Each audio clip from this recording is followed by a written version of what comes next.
worry about no quarter meal, I'll get that without changing. Can't do me like these little niggas, I ain't into stripping naked. I strip her out of clothes, cause she said she wanna take it. You can't become fast if you do anything for paper. But I'm gonna become fast cause I know many ways to make it. Watch how they nod their head and say yes and do everything I say. Watch how niggas claim this and say that like they saw it and they was there. And I know that these niggas and that bitch gon' talk about me and I won't care. I'm here to shit on you little niggas and show you why life ain't fair. My bitch gon' choose the scenery, we just go and shine hard. Know I played a lot of hoes, you say don't play with my heart. Why every bitch that I come across, fall in love. You ain't even get to meet my dog, yeah, it's all for us. Gang business, niggas ain't gon' like when I pop out. I'm shitting on every nigga run they mouth. The way that this shit looking, cash ain't never running out. So make sure it's by some cash, okay? I ain't coming out, no way.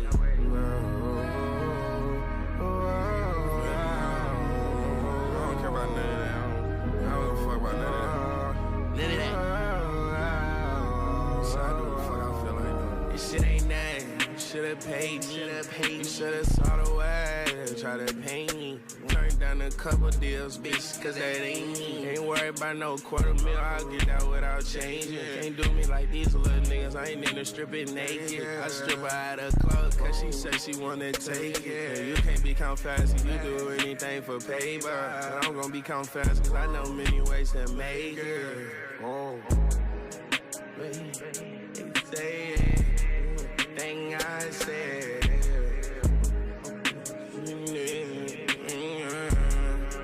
Was there?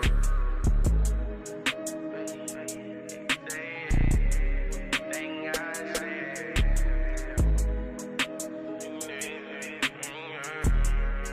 Was there?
I ain't never had a word to show, yo. Act like you a perfect girl.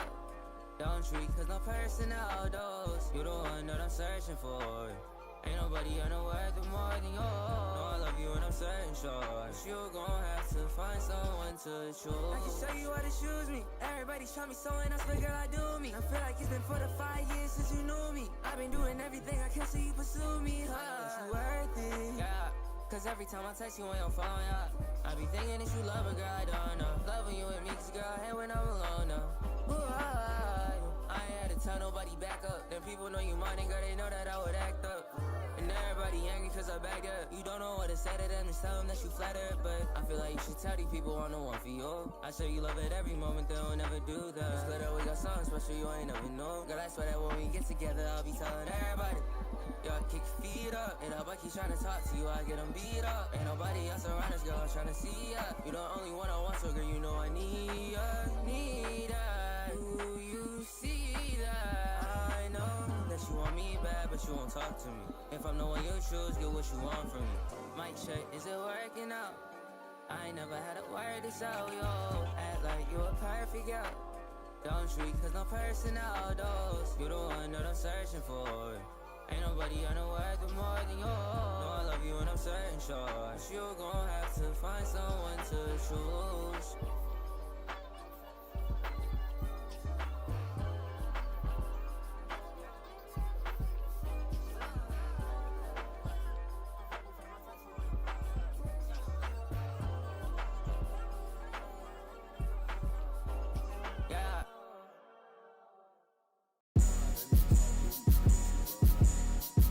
My niggas run through, yo boys get gunned down. I'm finna slide through, the whole midtown. Peep my swag is brand new, but your swag is sold now. All these bitches ran through, let my hoe be sold out. I'm in LA, got jet lag, can't lie, your music so bad. Hell no, I don't need no rat tag, I just kick shit with smoke plaid. Walking that be my pants at, no, I ain't tryna show it. I put my shit in brag. I let these niggas know that. I can show you how to sweat like this, get that cash like this, run that bag, make these hoes come around. I've been making niggas mad like this. You ain't happy like this. You alone, find a hoe, hold her down. You ain't never get them bucks, run it up. That bitch, hella thick, she a slut. Billy truck, slide down. I tell her, pull up to the crib type shit. I'm in the hills like it. Ain't got no clothes, tryna fuck right now. I got the right clothes, a nigga so fly.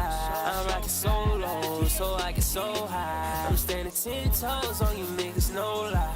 I'm rocking out the shows, but I'm still the same guy.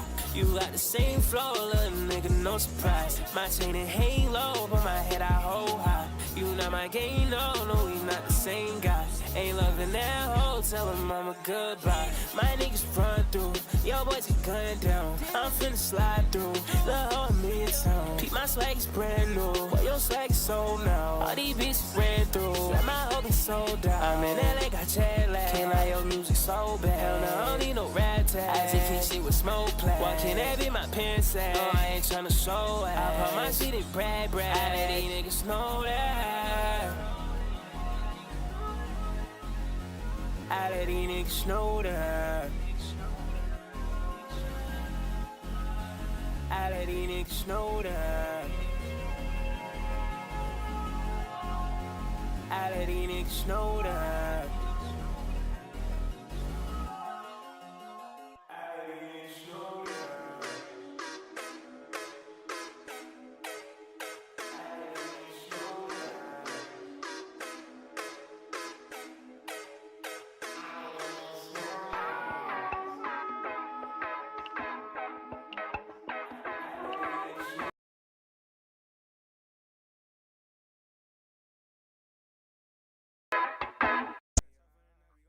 Here we go. The name's Reaper because I'm about to put you 6 feet on. If I just grab your head and dash it on the steering wheel, you are not putting anybody on that. Oh god, if you don't shut up that mouth of yours, you ain't doing shit, boy. Siege after? Y'all want a Siege stream? Yeah, we could do Siege. I think I just put gaming in it. This one's gonna be, we're gonna do a longer stream tonight for sure. I want it to be variety based, so yeah, we could definitely do Siege. Yo, what's up, Soft Spot? How you doing? How you doing? What is up? What is up? How's everybody doing? Welcome to the stream, chat. We finna get into it. We got some reactions, then we're gonna do some gaming. It looks like Clay put in Siege, so if you guys want to see anything else, just throw it in the chat. I will consider it. Soft Spot, I am doing amazing. How are you? How are you? Welcome to the chat. But yeah, you're a creep. Please watch my channel. Pretty please with a cherry. How you gonna start out hating and then ask me to do something for you? Are you mad? How you gonna ask me to do something for you and then call me a creep? Good bro, glad you're Gucci. Yes sir. we stay Gucci, and you guys definitely help me also stay Gucci. How's the quality? Everyone can hear me good? The shit look good? Camera good? Before I start this, huh?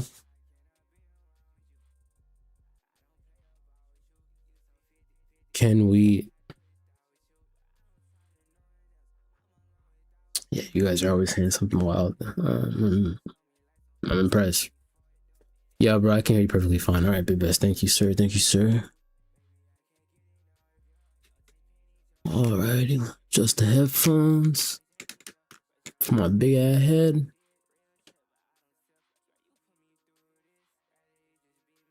Alrighty. Alright, let's get into it. So we got Will She Burn Him Like His Ex by UDY. If you guys don't know, UDY is a relationship tester. He basically sees if partners are willing to cheat on the other when put into a certain circumstance. Now, do I agree with this method of finding out if your partner or spouse is going to be loyal? Hell yes, I do. Have I done it myself? With cameras, no. But there was this time where I was dating my ex, or one of my exes, and I went out of town. And I was just curious, and I knew she had went out that night. I had no problem with it. But I know my homeboys were also at the same spot. So I called him and I was like, hey, like, look for this girl, send me a picture of her. And I was like, hey, it's my girl. Like, you know, push up on her. Feel free to not hold back, you know, see like what she gonna do. She ended up denying him, told her she had a boyfriend. That was very good to hear. I did tell her about it. She actually wasn't mad. But yeah, so I did run a little loyalty test once upon a time, and it did turn out good. Now, yeah, I don't think I have anything against it. I just think that if you do it, you better tell your partner immediately. And shit, if they break up with you for it, that's also on you. You made that choice, so I understand the risk, but that's my take on it. But we have Will She Burn Him Like His Ex by UDY. Let's get into it. Today we're replacing Roland's girlfriend to a loyalty test. We bugged this house with hidden cameras and microphones and came up with a pretty elaborate plan to help this man find out if his girlfriend Jess would be willing to cheat on him with another man. What's your name? Nigel. Roland, bro. Roland. Nice to meet you. Nice to meet you, brother. Nigel will be the one hitting on Roland's girlfriend. For him to do so though, we had to get her to this house. You reckon that's a decoy you chose out? You know, he looks better in person. Like, homie's all majestic. Yo, don't lose the test before you put her to the test, man. I had to put you to the test, bro. Now in his submission to us, Roland wrote, I want to test her because I'm scarred for life. That stood out to us. What did he mean? After giving him a call, we understood. So when we spoke on the phone, Roland, you said that she hasn't really shown you many red flags, but that also apparently was how your last relationship was too? Yeah, it was going good until it wasn't, you know, That's such a valid statement. Even my last relationship, it was honestly going amazing until it wasn't. It seemingly came out of nowhere, but now reflecting on it, there were a couple red flags that probably could have pulled for it. Hopefully that's not this guy's case, but shit, we finna find out. He ended up cheating on me. And I'm currently live on Twitch. If you're on the vertical view, it is gonna be down at the bottom of the screen, just Mac Daddy's in. I'm also live on Kick. If you guys do want to help me out, I am trying to get a partner or affiliate on Twitch. So, hey, all I need is a couple more viewers on there. So if you guys want to hop over there for me, feel free to do so. The quality is slightly better too. So go ahead and check it out. yeah, I just want to see what's up. How did you find out that she was cheating on you? We told Roland he didn't have to share if he didn't want to, but his ex really did do him dirty. Is it cool if we share? I mean, you don't have to, or would What are them pills about? What the hell? you rather share? Like, how you found out? You don't got to if you don't want to. All right, just to be completely honest, I mean, if you don't want to share it, bro, you don't gotta share it. I mean, we're adults. She burned me. Yeah. Don't worry, I got y'all. I'll be paying attention to chat. She brought me some antibiotics. Appreciate you. Yeah, and that was that. Burned you, bro? Yeah. That's crazy. Burned? All right, so for my youngins in the chat that don't understand what that means, if you get burned by somebody, it typically means you have developed STDs from them passing on. And as you guys know, STDs don't spawn out of just eating some food or from just touching someone. You have to have intercourse. So that means his girlfriend cheated on him. I wasn't listening. Maybe he said this was before they started dating. But if they dated and this happened, me personally, I would have taken the antibiotics and never talked to that girl again. That boy tripping. Are you clean now? Man, I'm good. She told me before I felt like any of the symptoms. I see y'all on Twitch, all good. Yeah. How? Like she just tossed you a bottle of antibiotics? Like, thanks, babe, I'll take them like vitamins. Like, Yeah, I don't think she would have told me if she didn't burn me, you know? she didn't say anything at all? Just like how we're having this conversation, like, you know, she pulled up. Sat you down and was like, hey. I wouldn't say sat me down. What was going through your mind? Because, like, having to think about, damn, in order to get burned, she has to sleep with somebody else unprotected. I'm a pretty chill guy. You know, I was sad, of course, but smoked a little weed. Brother, better than me. Damn, bro. That's... People don't like to talk about that stuff, but that's life. Damn. Yeah, so here we are. Can you imagine dating someone, thinking all is well, and out of nowhere, they hand you a bottle of medicine? Yeah, I would be scarred too. I'm not trusting anybody ever again. I'm conducting way more than just a loyalty test. No red flags is like a red flag. Are you sure you're not bringing any of those past insecurities into this one? No red flag is a red flag. Cap, do not ever think that. That is just called insecurity. If you have no red flags, then you have no red flags, and you should not actively look for a red flag. If anything, that means that you're a red flag. So if this is the line of thinking that this guy is using when doing this test, I can at least tell you for a fact that he's insecure, and hopefully his girl leaves him if he's gonna continue this behavior. I'm sorry, it's toxic, and she should not be held accountable for that. But shit, let's see. Oh, they're right here. I'm looking at them. That's why I'm here. That's what, yep. I respect the honesty, brother. Another reason that you said you wanted to test her was because you guys are trying to move in together or something? Yeah. You confident about that? Are you second guessing it? She must have done something. Twitch channel is Mac Daddy Zan. It's on the bottom of the screen or in the description. Are you on? Oh, okay. I see where you're at. Hold on. Let me send it in the chat real quick.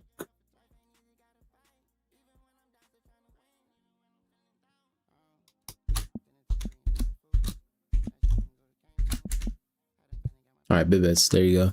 Should I make an edit of seed of anime and if anime character? What anime character? Naruto.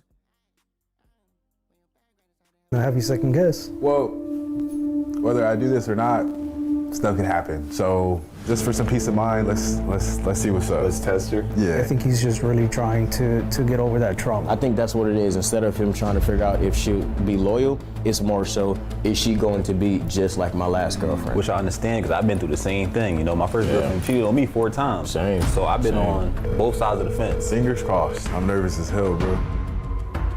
Hello? Hello? Hey, babe. I just wanted to call and make sure that you're getting ready and you're going to be heading out soon. Our plan for this test was already in motion. Earlier this week, Roland was able to hang out with his girlfriend. We told him to let us know when she was close enough to overhear this phone call. Yo, Armando. Yo, my boy, did you get the pictures? Yeah, let me take a look right now. Hey, how you doing? Good, man. Just, busy working. You know how life is. There's a lot of stuff right here. Armando was pretending to be Roland's friend. He texted him some photos of some things that a wealthy homeowner was donating. That homeowner's name is Kara. She got some really good stuff, man. I think I saw a Nintendo Switch in there. I already have one, I don't need it, so. Armando met Kara from recently remodeling her kitchen. While he was there working, she was cleaning out house. She told him he could take anything he wanted, so he took some photos and thought of his friend Roland. I don't know if you want to keep it or not, or you can sell it, but honestly. Nah, I mean, where's her husband's stuff at? Nah, you know what? Honestly, she didn't send me everything. Worst case scenario, if you want to check it out, I'll be working close by pretty soon. All right. What day can I come by? Well, I'm gonna be working there on Saturday. We're doing some last minute stuff at another house close by. It's probably like. I work Saturday, bro. Come on, man. It's free stuff. Like, no, I know. Dude, take the day off. Wait. Hold on, let me ask my girl real quick. All right. 1 second, bro. Hey, what you doing Saturday? Like, hey, Armando, do you get explain it just one more time?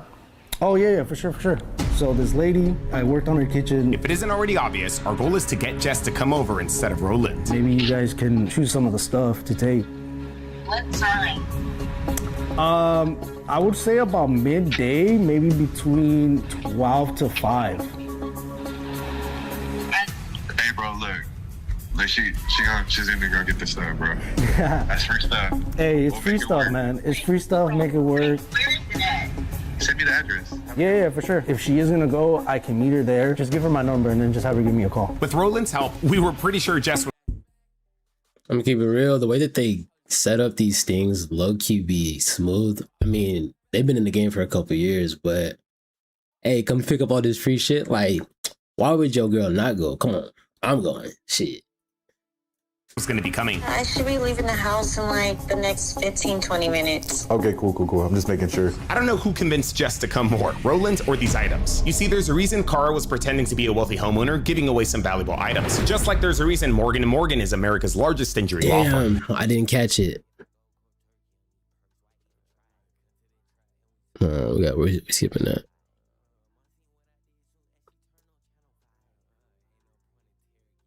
Hunter reached out and texted her some parking information. And 20 minutes after that, we made our way upstairs to the control room. There's only one way in. I must say, we can always skip up. We know the main gist, so let's just get to it.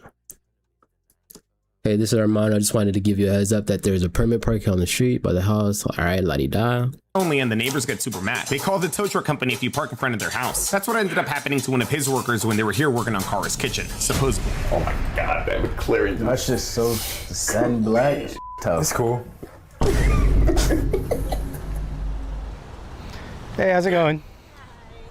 I'm Armando. I'm just. Nice. Wait, chat, I didn't even ask. Y'all think she's gonna cheat? Y'all think she's gonna cheat? Wait, what y'all thoughts?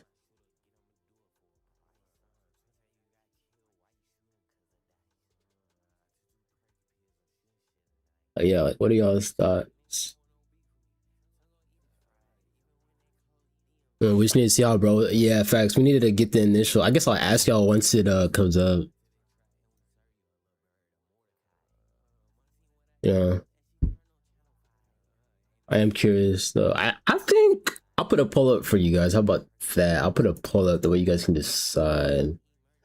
I don't know. Based off of just looking at him and the fact that she burnt him, I think she's gonna cheat. Like, that information alone already got me asking questions, you know? So, will she cheat? Surviving corruption 101. You start from the outside, then go on. How I tackle this is exactly verbatim, especially with me responding on a local news station online, starting releasing it on. What the hell are you talking about?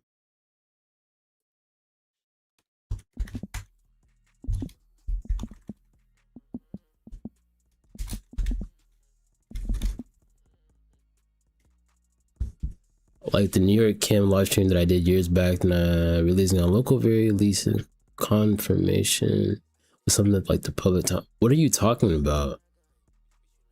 Cheat? She didn't cheat. What's up, 92? All right, we finna find out. All right. Oh, ball rolling probably different. Me, the LA captain thing was because. What are you talking about? Yeah, everybody hop over to Twitch. Honor, can you hop on Twitch? Can I make an interview? Yes or no, bro? Just answer the questions, bro, please. This is your first time asking the question. Why are you saying like I haven't been reading chat? Yeah, you can make an interview. But yeah, hop over to Twitch, y'all. Appreciate y'all. Nice to meet you. Nice to meet you. I haven't called the homeowner. I said yes. Are you fucking listening? Are you fucking listening? I said yes. I'm finna say no. Ask me that question one more time. Yeah, but let me give her a call. Okay. 1 second. How was your drive? It was cool. Not too bad. far. Not too bad. That's good. That's good. Hello? Hey, Car, it's Armando. We're outside. She just got here. One question. Is it okay if she parks right in front of the driveway? Just in case she has something heavy to carry? Yeah, that's no problem. She's not going to be here that long. I'll come get you. Sounds good. Thank you. All right, bye. All right, she said it was fine. Okay. Yeah. So with that, our test was in full swing. Kara makes her way to the front through the garage. You got the pictures? I'm not mad. It's just irritable, and you're setting yourself up for me to start ignoring you. Like, if you're gonna send comments like that undermine the respect for my time and my well-being while I'm streaming, guess what? I'll just ignore your comments. Like, let's just be so real. Yeah, he sent me over the ones that he, some of the items that he wanted me to get. He circled them for me on that. Oh, okay, perfect. Yeah, I don't know what she's gonna show you. She said she had other stuff. So. Hello. Hey, Cara. Hey, nice to see you again. It's been a while. Hi, you're here to see the stuff. I am. Okay, great. Well, come on in, you guys. I know you have a list of things, but I have other things too. So I don't know if you're interested, but these stuff here in the garage, you're welcome to look through it. It's not, I just haven't had a chance to take pictures. Honestly, I picked out the really good stuff. You already know about that. It's in the backyard. Yeah. But I'm giving this away anyway, so feel free to look through. You're welcome to take as much. You're here anyway. Okay. So there's some, yeah, like I said, and then pick what you want, and then I'll take you in the back. How have you been? Good. A lot of work, that's for sure. That's a good thing. It is. In fact, I have more for you, because I think my sister... The wind just closed that door.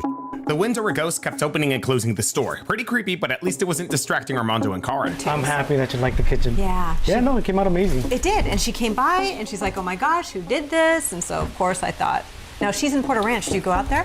Yeah, we do. Yeah, we'll go around the area. So originally, Jess was supposed to only check out the items that Roland sent her photos of. We ended up adding these extra items in the blue bins, though, to help keep her here longer. We didn't know if she was going to speed run through these items or not, so we had to play it safe. We wanted to give Nigel enough time to not rush making his move. The timing could not be more perfect, Armando, because she's been... Before sending in Nigel, we want Jess to believe our scenario. Cara does a good job pretending to live here and supposedly getting rid of her daughter's things. Half the stuff's not even mine, it's Amy's. She moved out.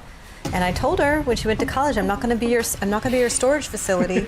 So she is such I a gave good her decoy. plenty of time, plenty of reminders. Come get what you want. She said she did. But you know, even though she said that, a couple months from now, she's going to be like, Mom, where's such and such? I'm going to be like, I got rid of it. But I'm just getting rid of everything. Our scenario felt solid. It didn't seem like Jess was suspecting anything. Eventually, she finishes going through those first blue bins. Oh, I'm so glad you're finding stuff. This is good. You're saving me a trip. Let's go look at the good stuff, the stuff you have pictures of. So far, the only red flag was that Jess didn't take the air fryer. That was new in the box. Roland could have gotten $20 off that. All right, come on back. Okay, so this stuff, you should find everything that on your list, but feel free to take things that are not on your list. Okay. So feel free to, or if you know anybody who wants stuff, feel free.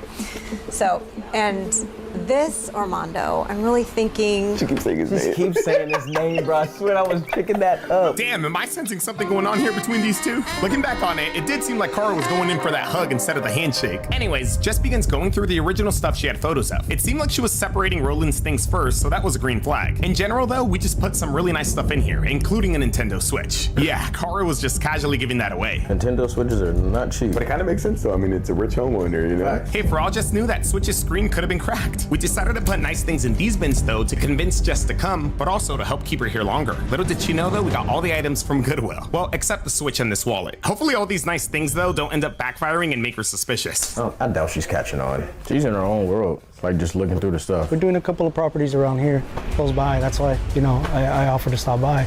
Yeah.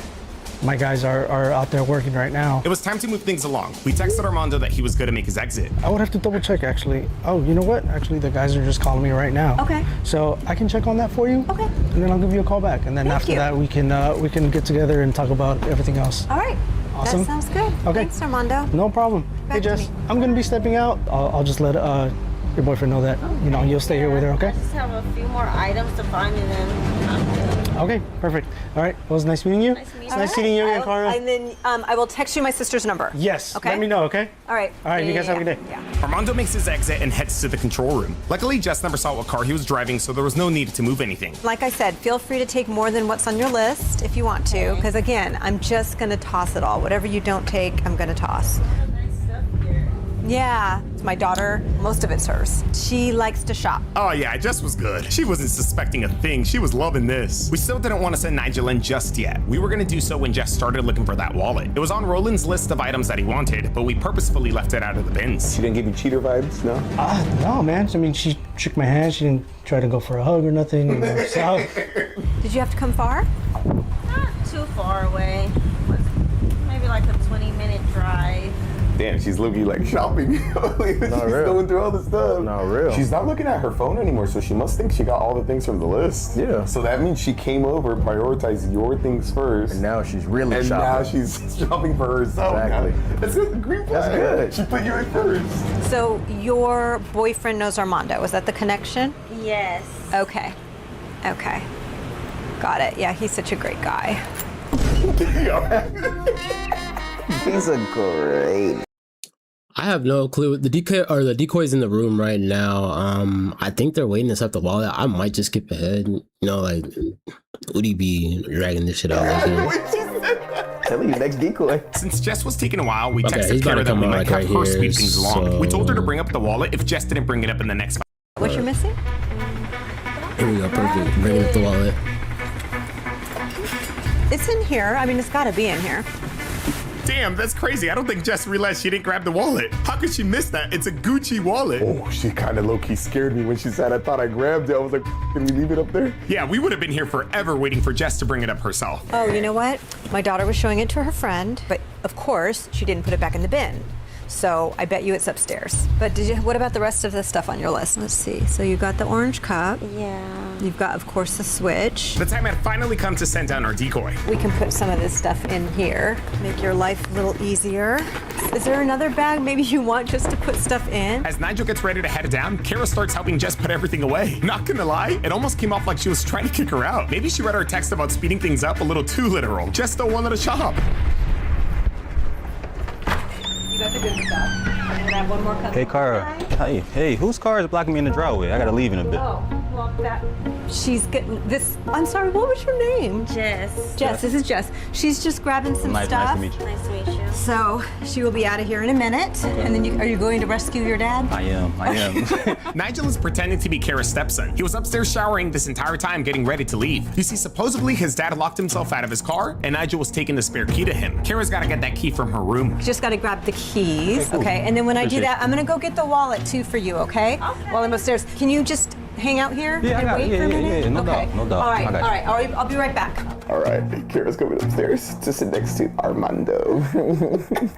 And just like that, we got Nigel the ISO. Jess is already comfortable, so it shouldn't be too long before this man makes his move. Hopefully, she's able to stay loyal. How far do you want me to take this? Like, what are your boundaries? Like, do you want me, like, physical touch-wise, or you want me to go all the way? If it's coming down to a decoy test, bro, push the pedal to the floor. Like, we gotta find out. I want pressure. All right, let's get it clear. I don't want anything. Really, I don't want you to touch her at all.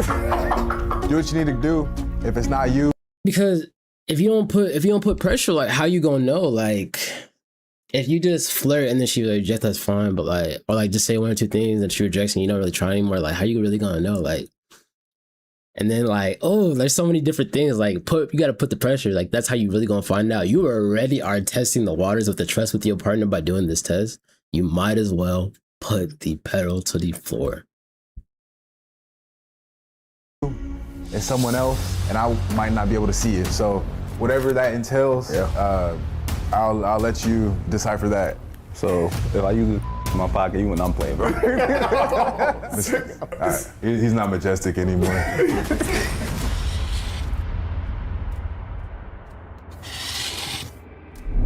Good stuff, Kara. Good job. Where you from, you don't mind me asking? Not too far away. Not too far away?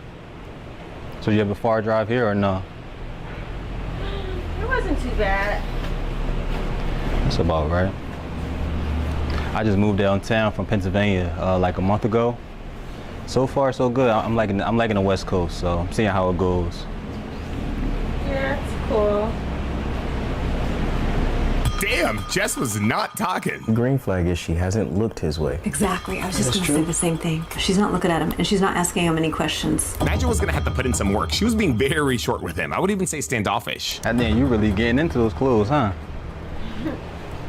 That's not even your size. It might be. That's a nice vest.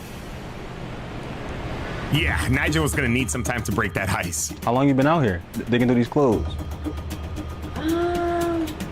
Maybe like a good 10, 15 minutes now. This all your stuff too right here? Did you pick it out? Yeah. Okay. Now, one thing I did notice was just stop setting things aside. Hopefully this didn't mean she felt awkward or weird now. So you're reselling the stuff? No, I'm just seeing what I like and picking up a few items for someone. She said someone. She didn't say her boyfriend. She said someone. Someone. All right, now that was kind of crazy. Is it bad that she doesn't say for my boyfriend? Yes. Hell yeah. Hell yeah. You're not acknowledging your man. That's the only reason why she's there. Right. I do think that she'd look at him more, though. I think she would be looking at him more. If she was interested? If she or- was into him. Yeah. I get the someone concerned that maybe she was trying to be private. I don't know. Then again, though, Nigel began asking more questions and she was answering those. What do you do for work now? I'm a nurse. Oh, nice. I bet you got them long shifts, don't you? Them long hour shifts, Monday to Friday. What's your schedule like?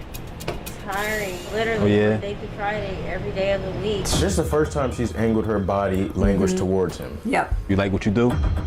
Yeah, I love saving people, helping people. I have a passion for helping people. That's what's up. Damn, he's tall though, bro. It's either he's really tall or she's really short. Nah, bro, it's these boots.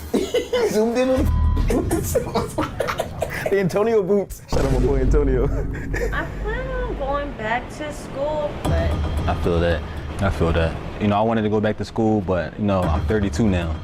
So it's like, you know, my mental is not the same. So I should have done it before, but it is what it is, you know. I love my life right now. that's good.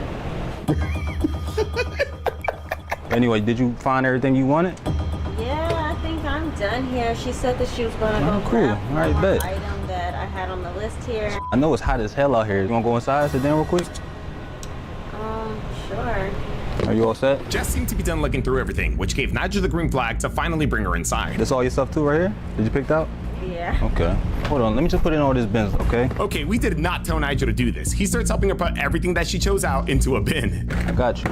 Are you sure? Yeah, for sure. She got a lot of these bins. Like I said, this was just the gentleman in him. Jess made sure not to forget anything either. It's gonna be those things right there too. Oh, that too? I got you. You got a lot of stuff. W gentlemen. After making sure he got everything, Nigel brings Jess inside. I got this in the door. Give me 1 second. Our plan was for him to take a seat with her on the couch, so he sets her things down right next to it. I'm not gonna lie, this was honestly way better than him just bringing her inside. Oh, look, you have a seat right there.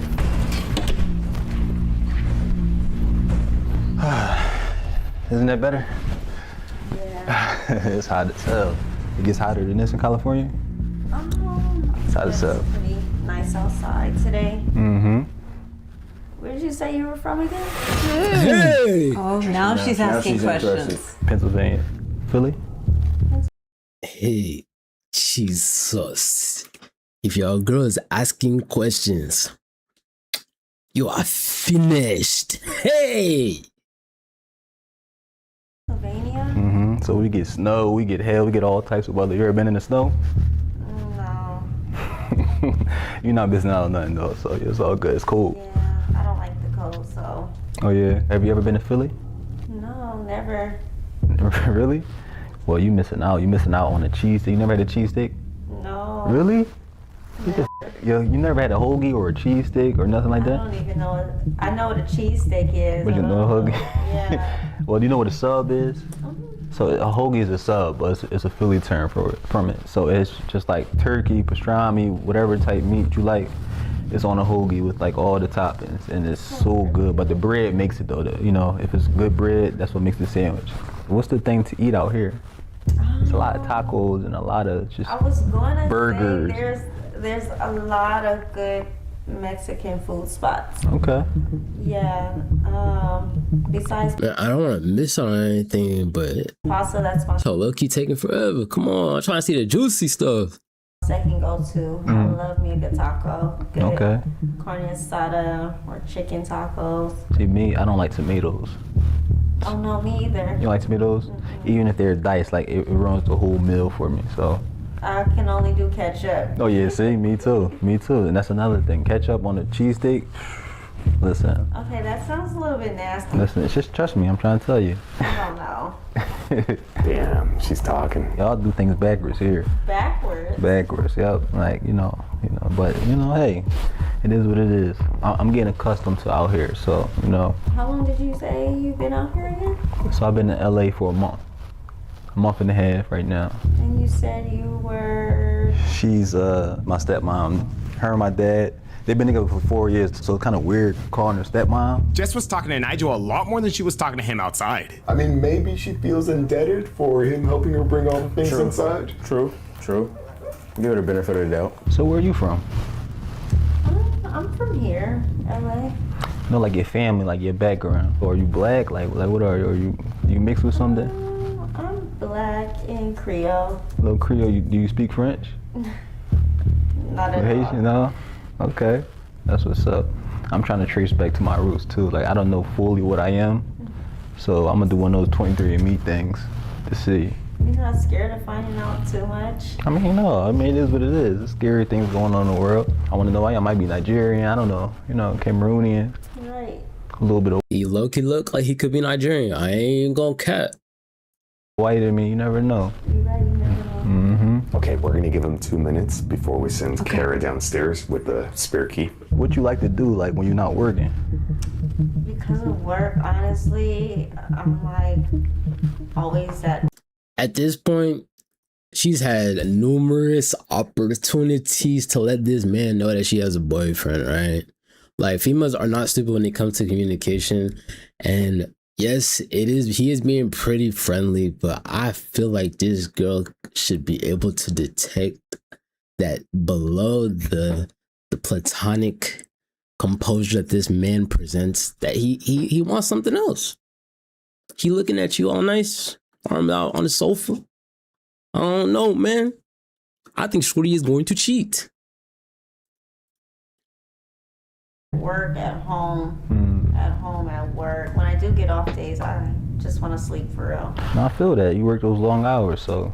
Yeah. What How else? about you? I love to go to the beach. You know, I like to work out. You work out? I probably should, but I don't. You know? It's like with all the working I do. That's your workout. You're probably walking back and forth all day. All day. Yeah, so I don't even really have time for the gym or anything like that after I'm off. I'm like already so tired. You need to work out because you look amazing already, so. Thank you. So you good, you know? Funny. Definitely got to travel though to detox your brain, you know, after working. Cause I know that's like high pace right there. So have you traveled anywhere lately? Because Nigel was now having a good conversation with her, we decided to give this more time. Jess was definitely talking, but maybe it was all platonic. She's twirling her foot though. She's twirling her foot. Oh, I just realized this. Foot Twirling twiddle. her foot. That could be impatience. I mean, to give it could be impatience. True. He's starting to low-key have like first date type questions. Yes, young bull cooking. What's your go-to drink? Well, I'm not really a drinker like that. Feel that. But I only have a favorite drink. What about you? Damn, Jess is asking a lot of questions. I get it, maybe she's just trying to be nice and just talking, but it's coming off a little interested. See, personally, me, I'll make you like a sangria. Cause it's wine with fruit. You'll make me a sandwich. I'll make you a sangria. That's one of my personal favorites. So it has fruit in it. I don't know if you like fruit. I like fruit. Some fruit. It has like a little soda and a little mix in it, and it's really sweet and it's good. It's like a summertime drink. Yeah, I was gonna say it's giving poolside. No, for sure. By the way, do you want some water? Okay, cool. Let me get you a water. Okay, I think we should send you down. If your girlfriend takes beverages from other guys, she's cheating. It was now time to move things along. Jess seemed very comfortable now. I mean, she technically is just making conversation. She hasn't even flirted. So I guess it's all just been friendly. Gotta stay hydrated out here. There you go. Yeah. You're welcome. Kara makes her way downstairs to give Nigel his quote-unquote dad's spare keys. Sorry about that, you guys. Here you go, Nigel. Appreciate you. No It worries. took me forever. I had to look in 5 different places just to get the keys, and I'm still looking for the wallet. So if you could just give me a few more minutes. Well. Her and my dad are one of the same. They always lose things and can't even find them. All right. Just hang out here for a few more minutes, okay, Nigel? I got you. I got you. She's like, well, sounds like she had to leave. She was about to low-key leave. Is Nigel weirding her out?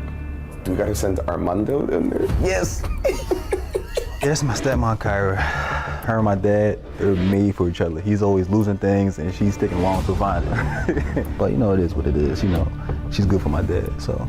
That's all that matters. That's it. That's it. Jess might be getting impatient to leave, but the good thing was we were nearing the end. With his dad's spare keys now in his hand, Nigel was going to move things along. I know she's taking forever, but are you busy or anything?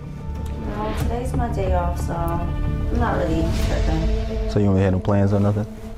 No, I'm just chilling today. Well, I gotta take these keys to my dad. But you blocking me in. You're not letting me try to leave. You're talking about the car in the driveway? Yeah, the McLaren. I see you want to keep me here too. They told me to park right there, but I can move my car for you. If you don't mind, I appreciate that. Yeah. Bro, they're going outside, they're going outside, they're going outside. If it isn't already obvious, this is why we had Armando tell Jess to park in front of the driveway. We wanted her to block in Nigel's car so that he could smoothly take her outside. See, look at you. You all up in the way. Your stepmom told me to park right here. Block this car in. No, I should call a tow truck on you right now. Tow truck on me? Well, hold on. Since you blocked me in, now I need your opinion on something. My opinion on what? On my car. You owe me one. I need you to check out something real quick. I just got this last month. How you like it? It's nice. It's nice. You ever seen a McLaren? The gold digger method. This is a level 10 strat. 10 being the last level. Good looking and good conversation. You pot this move right here. She's cooked. Chat. She's cooked. Come here. Let me show you this real quick. Let me see how you looking at. Yes, Honor, you're right. The structure for this one is absolutely amazing. Real quick. Come on, I got you. I was with her up until this point. I know you ain't never see doors go up like that, did you? Not in person. Not in person? Well, now you've seen it in person. Like it? This is nice. I can see you taking selfies now. I just got it last month, so. I was gonna ask, is this your dad's car? Now you playing with me. No, I just cashed out on this last month. You wanna get in? Come on, get in. Let me show you.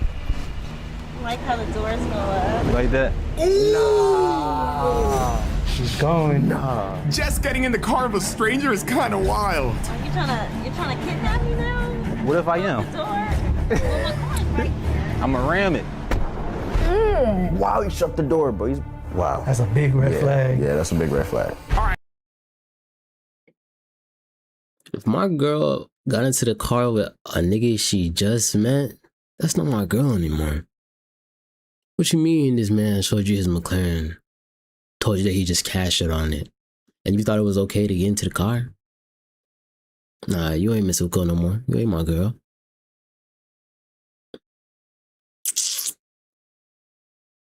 It's crazy, but let's be fair here. This is what we were building up to. Our goal was to make Jess comfortable and secure enough to get into the car. Technically, she hasn't failed. She's just checking out a supercar. You know what they say, doors go up, panties go down. Who said that? So yeah, they call this the Batmobile. Well, that's what I call it. My favorite part about it, I like the red seats, and this glows up at dark, at nighttime. That purple, it looks crazy on the red. So. Nice. And the top come off too. This is super nice. And it ain't my dad's, it's my. So this is my dream car. So.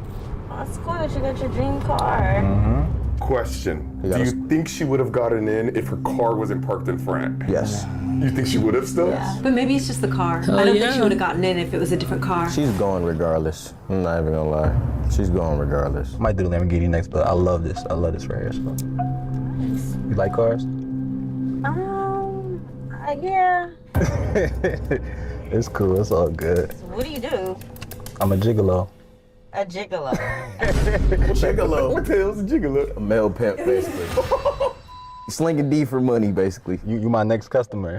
It's like, no, I'm just playing with you. I run a home care agency and I property invest.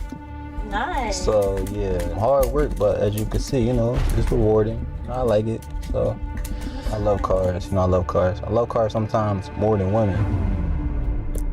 That's crazy.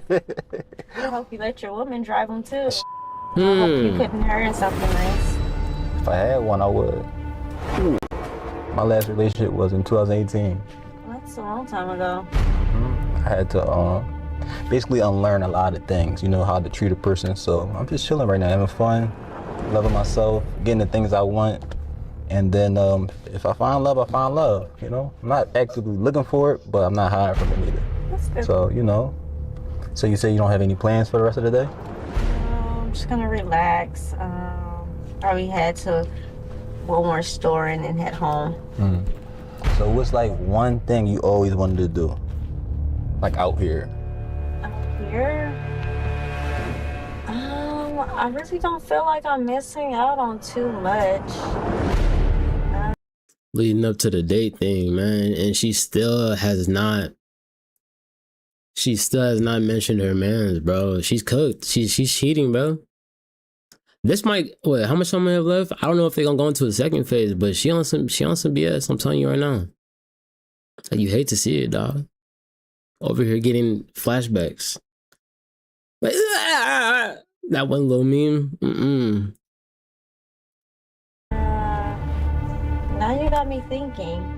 I didn't come over here to think. I feel that. Good question. Say it with me. Gold digger. One more time. Gold digger. Shaking my head, man. Well, we can figure it out sometime. Cause I don't have no plans either for the rest of the day. So, like, what you want to do? You want to? I thought you said that you had to go drop the keys off to your dad, and I was in your way. And now you have free time to hang out. This is a fast car. That's gonna take me a half hour to do. Then I got the rest of the day to myself. In LA? In LA. I doubt that. Fast lane. I doubt that. Listen, I'm trying to tell you. After I drop these keys off, my day is free. So, you know, if you up for it, I definitely would love to take you to the movies or get something to eat or something. Them tacos, you talking, what you said, the tacos is good, him, something, you know, something just to continue our conversation. I don't think I can today. Ooh, wow. Okay. Today. No, not okay. She said I can't today. I can't today. This is where, okay, look. The other times earlier in the video when she didn't say anything about having a boyfriend, I don't agree with it, but I can understand. I can let it slide. Now, he is intentionally asking you out on a date. A situation where it's going to be you and him by yourself. And you still haven't mentioned you have a boyfriend? This is enough means to break up with somebody. Let's be completely honest, because this is what's on camera. And I imagine that her boyfriend isn't with her 24/7. So what about the other hours of the day where she's out and is approached like this? Which leads me to believe that this is the first time she's been in a situation like this. And it obviously isn't. He literally said he got burned by her. So this dude setting up his test, I think is completely valid. Let's say she didn't cheat, you know, that's good. But the fact that she did get burnt was, I don't think he should even be with her after that fact. But he was, and you know, he has some more uncertainty and he does this, valid. But at this point, she's condemned. She cheating, she going, shit. You can shoot on her net, she for the streets, whatever other term you use to describe a woman that acts like this. Or not a woman, a person, because cheating is not exclusive to one sex.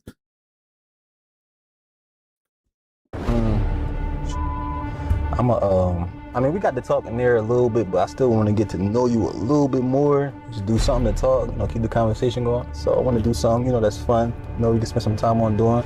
And, you know what? Let's figure it out. What's your number in this phone? Yay! I'm going to pick you up in that Camry over there. Oh, don't call me. Don't call you? I'm just playing. Just agree. Wait, did you give him the number? Like, she's actually giving him the number right in here. That's what I like, okay. I'm about to text you right now. I'm about to make sure this is the real number. What, you think I'm gonna give you a fake number? I don't know. Just how I think you trying to pull off with me in your car. So we both got trust issues, huh? Am I safe? You always gonna be safe. As long as you put your seatbelt on, you good. And I got your message. You got it? You. All right, bet. That's what I like. I seen it turn blue, you know? Oh my gosh. GG's, gang. Damn, there was that verbal confirmation. Jess did end up giving Nigel her number. I would say, let me take you on a drive right now, but your car is in the way. I'm really about to call a tow truck on you. I don't know. You're scaring me. I think I need to just move my car. No, you good. You good. Your car right. Another spot. You gotta make me. Don't move it. Because I don't know. I'm kind of scared. No, it's cool. Trust me, it's alright. Because I'm gonna help you with those boxes inside. You gonna help me with the boxes inside? I thought you had to take the keys to your dad. I mean, that could wait a little bit, you know. I'm a gentleman at the end of the day, you know. My stepmom, she should be in there with the wallet. You wanna go see? Yeah, she's probably waiting on us. All right, but come on. Probably gonna have to help me out of here. That's what I'm here for. All right, even though she gave out the number, is this a full-on fail? To give her the benefit of the doubt, maybe she just did it to be nice. Or maybe she felt kind of stuck in there and just wanted to get him off her back. I don't know, she didn't really agree to anything, but oh my God, he's opening the door for her. Oh my gosh. All right, guys, calm down. That is a supercar and it's got a tricky door handle. Good. All right, bro. What did you think of everything? Because I don't know if he's gonna try something or not, but how do you take everything? That's done, bro. Like, it's done. I don't know if he's gonna try anything. He might still. We don't have to wait. I mean, I'm okay with not seeing. Well, we could do one of two things. We could keep this going till day 2, see if she actually goes on a date with him, or.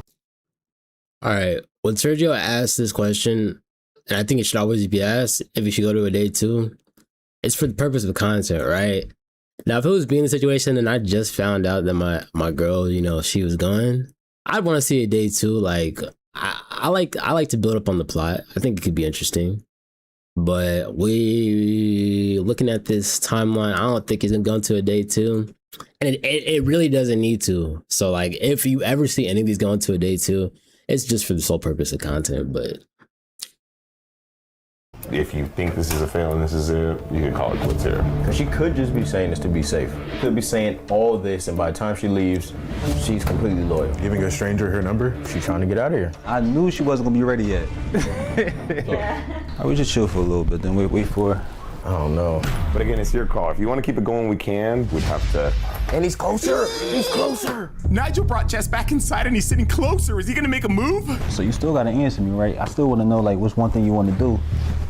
You know, so I can get to know you a little bit more, so you know, we can figure it out. I like. You like to eat? I know you like to eat, even though you know. Of course, I like to eat. Okay, cool. It's this place called Perch downtown. Okay. I'll make a reservation for you know whenever you're ready. Just let me know.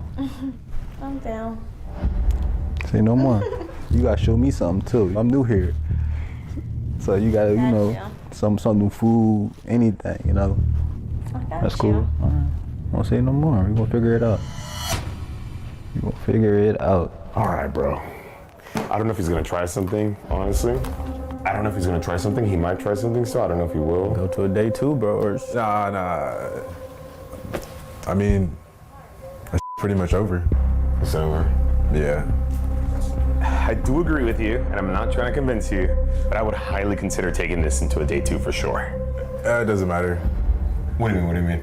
Nah, I don't wanna. You don't want to go keep to it day going? 2. Nah. Let's just. No day 2? Nah. you're not wrong for I mean, that. if you think about it, bro, right now she's got a lot of room for excuses, and if you go downstairs and confront What her, do I need to see? it's not that you have to see anything else. Damn, bro. It's just more about not letting her be able to gaslight you. I feel like right now she can. How do you take it though? It's your call, bro. He's It's not your wrong. relationship. I know he wants the concept, but Sergio is not wrong. Yeah, dog. I came to just see what's up, and nah. It's done. You can see where this is going. Yeah. Your dad is probably waiting on He you. is, but it's cool because he made me come over here. He's taking all along, and you know I don't want to leave you. Technically, Jess hasn't done anything yet. She shouldn't be giving out her number or Exactly. agree to see another man like that. But when Roland confronts her, you guys already know what she's gonna say. I think we should take this to a day 2 to solidify her intentions. Roland has seen enough though. It's his relationship and we gotta respect that. So now, Nah. you think this is fixable, workable between you and her? Think you could talk to her, work things? I mean, you guys are planning on moving in together, bro. At least if we end it here, bro. Nah, there's no talking. Talking only breeds room for excuses and gaslighting. Like, we've seen it time and time again, and I feel like women are especially good at gaslighting. Not saying that me or other males don't gaslight our significant others, but yeah, talking about something like this is just gonna breed excuses and then more uncertainty. Like, let's say you do talk it out, every single time that she interacts or brings up a meal, you're gonna kind of just be brought back to this situation. Maybe you'll just be chilling and she's just not with you, and then she doesn't answer the phone, and so now you're thinking like, damn, like is she cheating on me? So like, it's no fun. It's just a downward spiral. Like, you just gotta exit right here and there. Like, well, we already know how this goes. bro. If you want to work things out with her and talk to her, you still can. Facts. You know, It's your relationship, bro. It's your relationship. I know you guys are making plans of moving in together already, but Nah, it's gonna be like the same as the last one. Like, it's definitely pattern I'm here. recognition. Maybe it's not the healthiest way, but like boundaries are important. And She broke if the you're gonna sit boundaries. here and Very good and very correct. She didn't cheat on him, but she did break boundaries. Whether or not it was said, I think this is something that's inferred when you're in a monogamous relationship. Having or giving access to somebody of that same sex that your partner is, knowing damn well what their intentions were, because it's not like this is just a platonic meet. Like, he has stated that they are going to go on to a date or be hanging out individually or together, just the two of them, nobody else. What do you call that? That's a fucking date. And whether or not you cheated is up to debate. Some people will say that's cheating. Me personally, I don't think it's cheating, but it is a violation of those boundaries that have been put in place. Therefore, it does lead to the necessity of questioning the relationship, if not a breakup. Me personally, I'm breaking up, which is easier said than done too. play in my face, like. What do you think about you going down there talking to her first? You want to do that, or you want to just go down there with the cameras? Nah, we might as well just all go down there. Let's do it then, man. Hey, bro, no shame if you want to work things out, bro. That's right, you know. Your life, your relationship. But she gave him her real number. They're going to be in communication. It's not bad that Roland's ending things here. I mean, Jess did fail. She just didn't do anything. I was trying to save him from being gaslit, but I didn't want to force him into a date too. It was probably too late to keep things going anyways, because Jess had already been here for a while. Get your talkies, because you guys already know. This shit's gonna be good.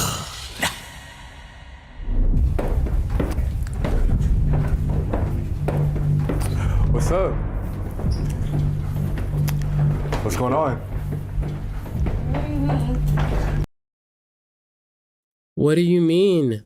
What are you doing here? I thought you were there. I thought you were this. Shut up, bitch. You know damn well what you're doing, and just watch. That first question started the gaslighting.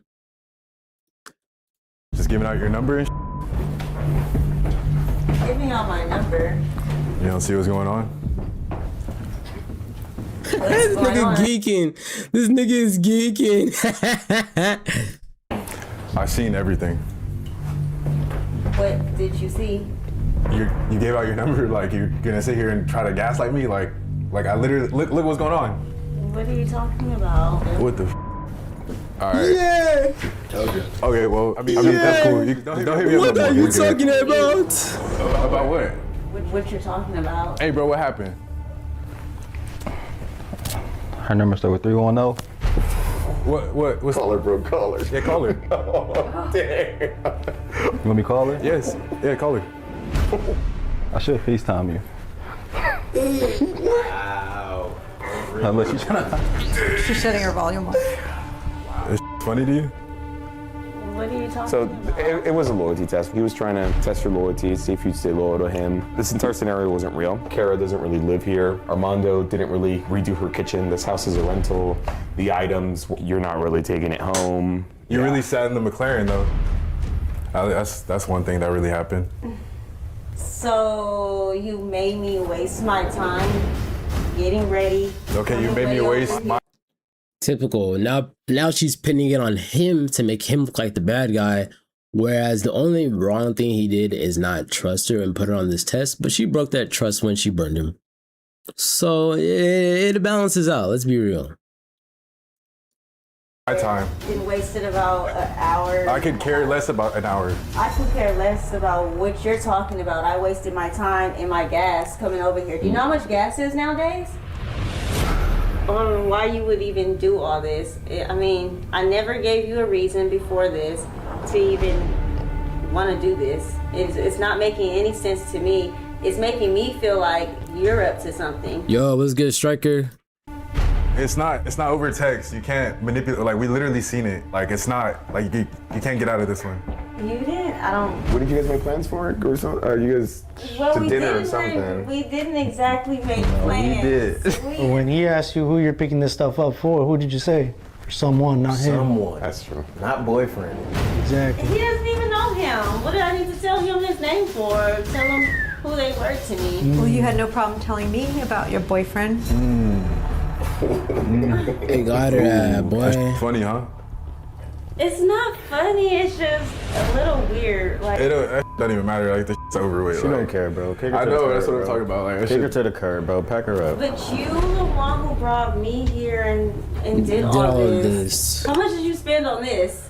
A couple gallons of gas worth of money. Oh, well, make sure when you're paying them, you pay me too. Damn. We were gonna, you know what's crazy is we were gonna let you keep the items if you would have passed. Pass what? I did pass. I'm not talking to him. We didn't do anything, go anywhere. We could have left, but it was my call that we didn't leave. Yeah, not a. All right, she's not lying right here, but she's downplaying the overall, like she's nitpicking certain things to make herself seem better in the scenario. You didn't go anywhere, but you gave him your number. You got into the car and you told him that y'all could schedule a date. Now, were you going to act on that? We may not know, but even opening up the possibility of that realm, you could, baby girl, you could. Like, nah, fuck out of here. I think you're also forgetting the fact that we all watched it. Like, Y'all, I feel like he was more so putting the pressure on me. Oh, damn. Now blaming the decoy. And he was giving off those vibes. But you folded. Exactly. Like, every guy does that. Every guy, there's guys everywhere, no matter where you go, like, whatever you're doing. So, you just got me up. Do I do this to you? I don't know what you're doing when I'm not around. Maybe you should have been here today in my shoes. Yeah, I mean, it's done. Like, what? Okay. No. There's still no sorry, though. Like, not giving a Like, I hired this I didn't dude. do wrong. I didn't do anything wrong. I pack didn't do her up, anything bro. wrong. I actually did you a favor. I came way over here She did me a to favor. grab some items for you. No, she did in the long run. A whole. Just first off, like, I tell you everything that's going on in my life, and like, my grandma just passed, and you're gonna literally, like, You did this. You never had to do this, and we would have never crossed paths. None of this would even be going on today if you didn't do this. Right. So it's your fault. By that logic, that means that if any other dude crossed paths with her, she would fold. That's what that statement means. And how are you going to avoid every other male on the face of the earth? Like, no, bitch, it's not possible. The lack of accountability is loud. It's definitely his fault. Wow. Y'all don't see it. It's your fault for introducing her to her next date. Wow. Okay. The job that you paid him for, right? If a girl went hard on your guy, wouldn't you want him to say no? Of course. So that's not an excuse. Double standard, them up. Well, we don't want you to feel attacked or nothing, you know. I'm so tired of hearing her talk. I'm just gonna pack her up, I think you're free to leave whenever you want to, also too, by the way. I think I am gonna leave. It was nice meeting you, though. Oh. She's gonna use that. She go bang a line. And one thing you cannot deny to me is that in some of these cases, I know damn well that some of these decoys have cracked some of these hoes. Like, there is no way you're telling, because some of them have genuinely had a connection. I'm not saying that in a good way, like you have a boyfriend currently or a girlfriend, but I know that some of these girls or these guys, decoy or suspect, they have cracked each other. I know it for a fact. The number, bro. Wow. Oh, I think we closed the garage door, so we can open it for you now. Damn, that last comment was diabolical. I feel like she would have showed up to a date too. You don't want to work things out with your boyfriend? Talk to him, apologize maybe? He doesn't want to even hear me talk. There's no point. So I'm just gonna head out. I think a sorry would go a long way. I mean, it hasn't gone to that degree of like, you did something physically bad. I think he should say sorry to me as well. If we're gonna apologize, I feel like we should apologize to each other. I don't really see me being in the wrong. I was here to do something for him. Damn. Set this all up. I wish him the best though. Sometimes we don't see it. Facts. It's good you got the answers now before y'all moved It causes in. bigger issues. Right. Imagine if there weren't cameras capturing all this. I just would have been green flags everywhere and she doing behind your back while you at work or something. Real I ain't gonna lie. Hey, bro, do not go back. She don't deserve you, bro. And condolences for your grandmother, bro. We didn't even know that. We didn't even know that. Thank you, bro. My hand's hella sweaty, bro. I'm gonna just give you a hug, bro. Give me a hug, bro. Keep your chin up. You're gonna be good, bro. Thank you, thank you. Feel like I need a drink now.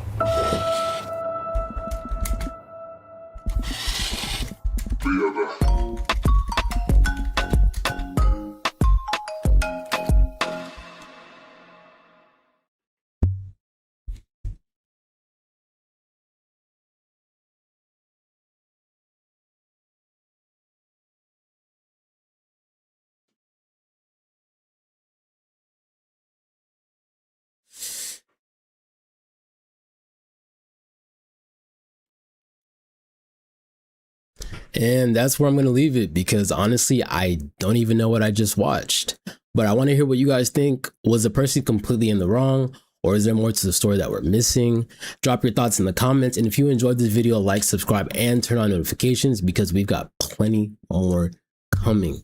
And remember, if you have to hide it from your partner, you probably shouldn't be doing it. I'll see you guys in the next one. Peace. Psych, bitch. Run it back. Run it back. Run it back. We're gonna do another one. We're gonna do another one. That is so crazy, though. What y'all think about that one? What did y'all think about that one? Welcome to the chat, everyone who joined as we were reviewing that. How y'all feeling? How y'all feeling? Okay, Rudo, what is your, how do I get your, what's your channel name? Like, how do I get to this video?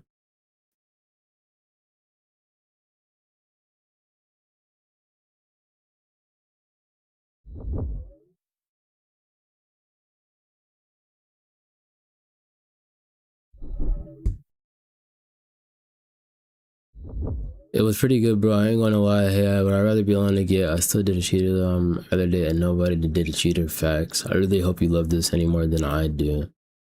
We will find out. You still didn't tell me. Is it on your channel? Like,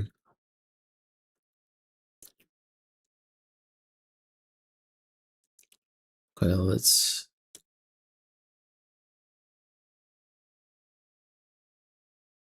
Is it on your channel?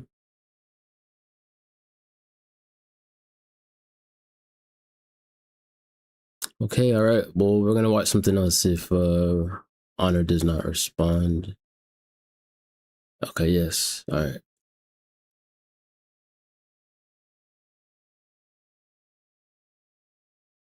She told my baby he danced to 3. She looked at me and showed a photo. Baby cried, his eyes were like mine.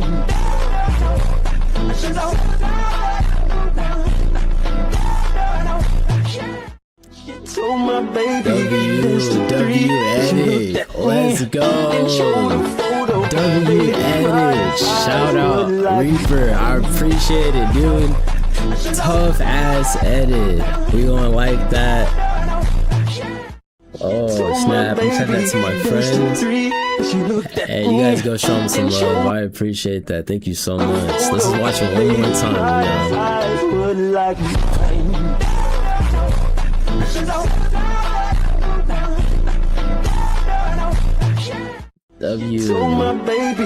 W. Yes, guys, go check out his channel. This is the Honored One. Should we subscribe? I think that earned me a sub. I think that earned you a sub. W edit.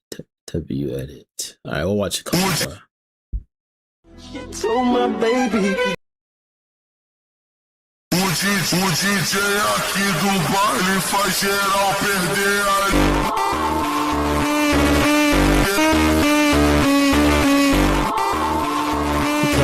Okay, tough. There's hell in hello, there's an end in friend, there's a lie in believe, there's an over in lover, and there's a good in goodbye. There's fun in funeral. There's hell in hello, there's an end in friend, there's a lie in believe, there's an over in love.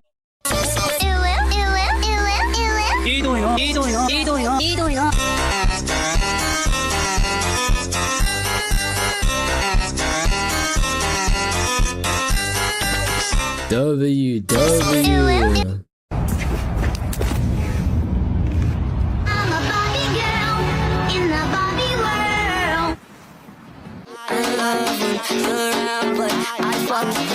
and you leave.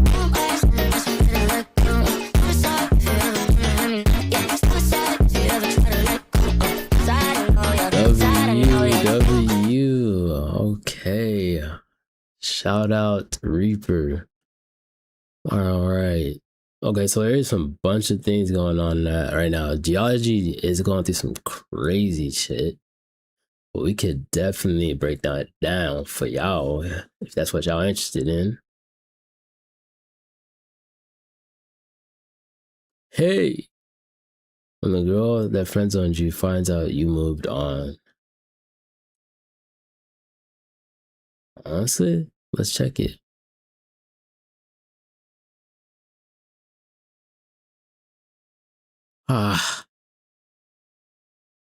The friend zone. The friend zone. One of the most heart and gut-wrenching places to be in when liking a woman. The friend zone is like a cage that once you enter, you can't get out until you get the key. Now, is it impossible to get the key from inside the cage? I don't know. We'll find out. But the beauty that comes once you unlocked it and find better things is blissful. It can be amazing. So, we got When the Girl Who Friend-Zoned You Finds Out You Moved On, a movie by El Haj TV. Let's get into it.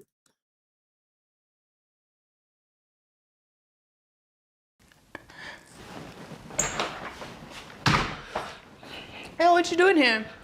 You should really lock your door.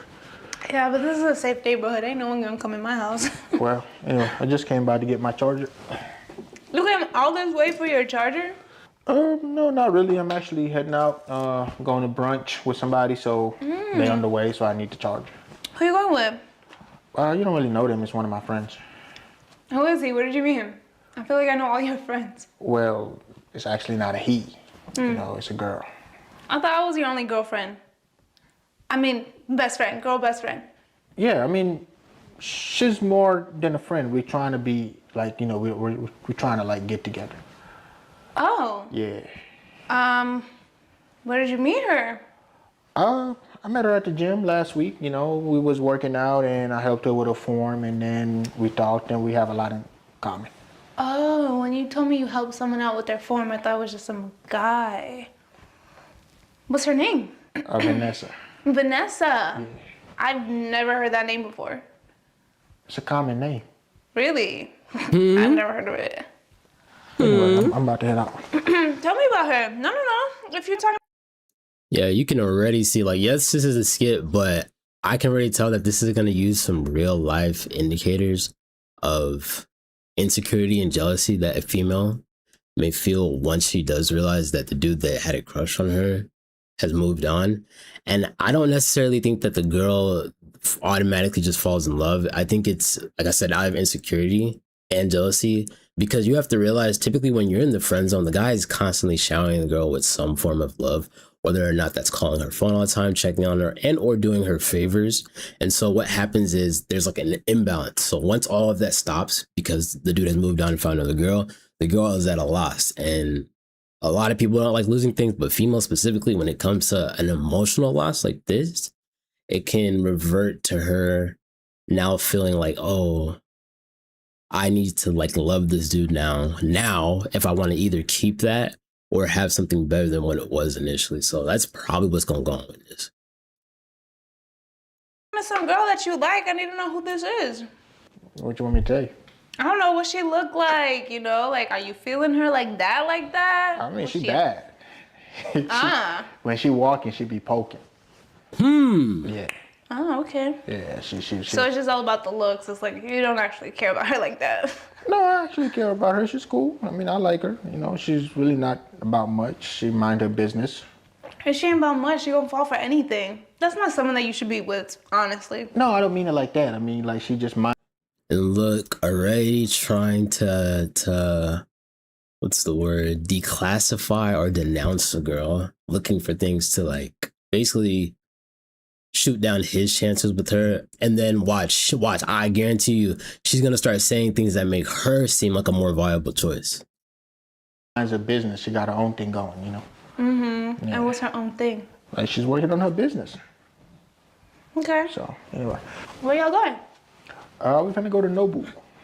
I've been asking you to go to Nobu for months now. Yeah, but like Nobu is a relationship restaurant. I can't just take you there. Who says it's a relationship restaurant? Drake even goes there. Yeah, but Drake got Drake money, okay? Like if you take somebody to Nobu, a lot of times you want to be somewhere if you know, with them. But you ain't even with Vanessa. Yeah, but we're trying to get together. Okay, but people be dating their friends, so I don't get why you never took me there. Look, I'm not about to do People be dating their friends. Interesting statement. this with you, okay? Me and you, we met. You decided it's best that we become friends. Okay, we ready to watch the movie? Yes, in a second. I was thinking, right? You know how like we're getting older, Yeah. and you know wisdom and age go hand in hand. Mm-hmm. I think it would be very wise of us to be in a relationship. You mean a romantic relationship? Yeah. Well, why would you want that? I feel like we have such a great friendship right now, and maybe being in a relationship would kind of ruin that. Why would you want to ruin that? I mean, it wouldn't change anything besides the title. I don't think it will ruin it. I feel like it would change a number of things. So you don't want to be in a relationship? Mm-mm. Okay. I was just, just something to think about because we're getting older. Yeah. I was just thinking maybe sometimes when we, if we was in a relationship, we could just watch a movie like, Nah, that just doesn't feel yeah, right. it's uncomfortable, you're right. Yeah. Sometimes the arms might get tired. Right. Yeah. That's. And for those of y'all who are trying to like test the waters to see whether or not like you could get out of the friend zone, or if you're even in it, this is the way to go about it. You got to be nonchalant about it, mention it passive, and then also understand that there is a chance that she will say no or not be reciprocal in the actions that you're putting towards. Notice how he was very calm. He brought it up. He was straightforward. He pushed just a little bit after she did deny initially, and then settled with the answer. He tried one move. She wasn't for it. Looks like he's calling it quits. That is the correct way to go about it. Weird. Are you ready? Mm-hmm. Okay, but all relationships start as friendships, Like, that's how you know it'll stand the test of time. We've been friends for like 4 years. Isn't it about time? You know what? I don't got time, okay? Wait. Are we still going to the movies later tonight? No, I don't think I can make it. What do you mean? Vanessa booked tickets. She want to go see Bad Boys. But we had this plan for like a week now. We were gonna go see Bad Boys.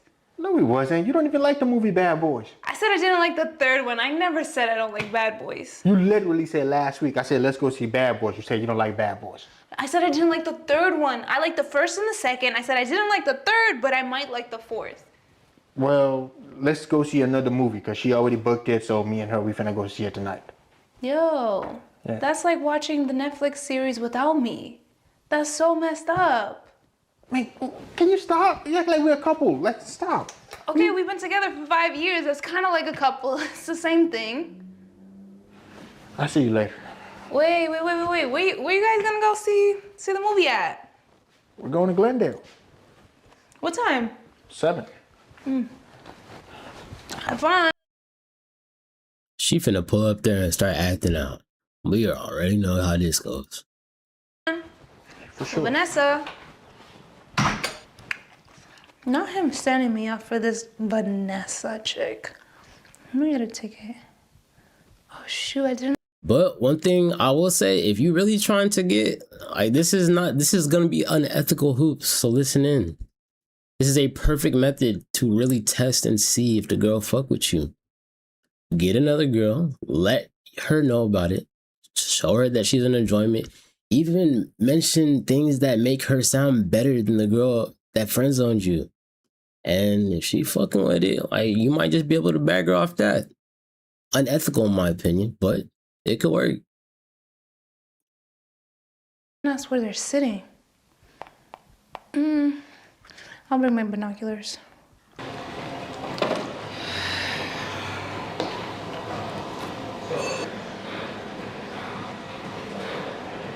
Seriously, you're not picking up? This is also the same quality of woman that will destroy your life. Stay far away from girls that look like this. Hey, what's up? Don't what's up me. I've been calling all morning and you haven't been picking up. We were supposed to go work out. What happened? Oh, I forgot we had that scheduled today. I was actually working out with Vanessa. Who? Vanessa, the girl I've been talking to. Oh, weird name. Her name is not weird. She has a very common name. I thought you would have broken up with her by now. No, we're doing really good. Actually, we just made it official last night. Don't you think you guys are going a bit too fast? No, we're moving at the right pace. What are you talking about? You know what? I think it's about time I finally meet her. You know, so that she can meet your girlfriend. Who? Hey! Your female best friend? You know what I mean. I'll be on my way. Well, I'm not home right now. Where are you? I'm at her place. Oh, well then just text me the Addy. No, I can't just send you someone's address without their permission. You're acting like I'm like a... Right, chat, let's take a quick break. I do need to take a piss, but I'll be back shortly. And he forced himself onto me. And it hurt, and I cried, and I begged him to stop, but he never did. This is Kenneth's ex. This is a girl that f***ed her cousin. So let's see what she has to say. The video title is My Truth. Lord have mercy. I am here to say my truth and share my story on the things that have been released on the internet and the things that have happened to me. First and foremost, I want to start off by taking full accountability for what I did. I want to start off by apologizing to the person that I hurt the most in this situation, which was my ex. I want to say sorry to my supporters that I disappointed. I did a lot of things that I'm not proud of.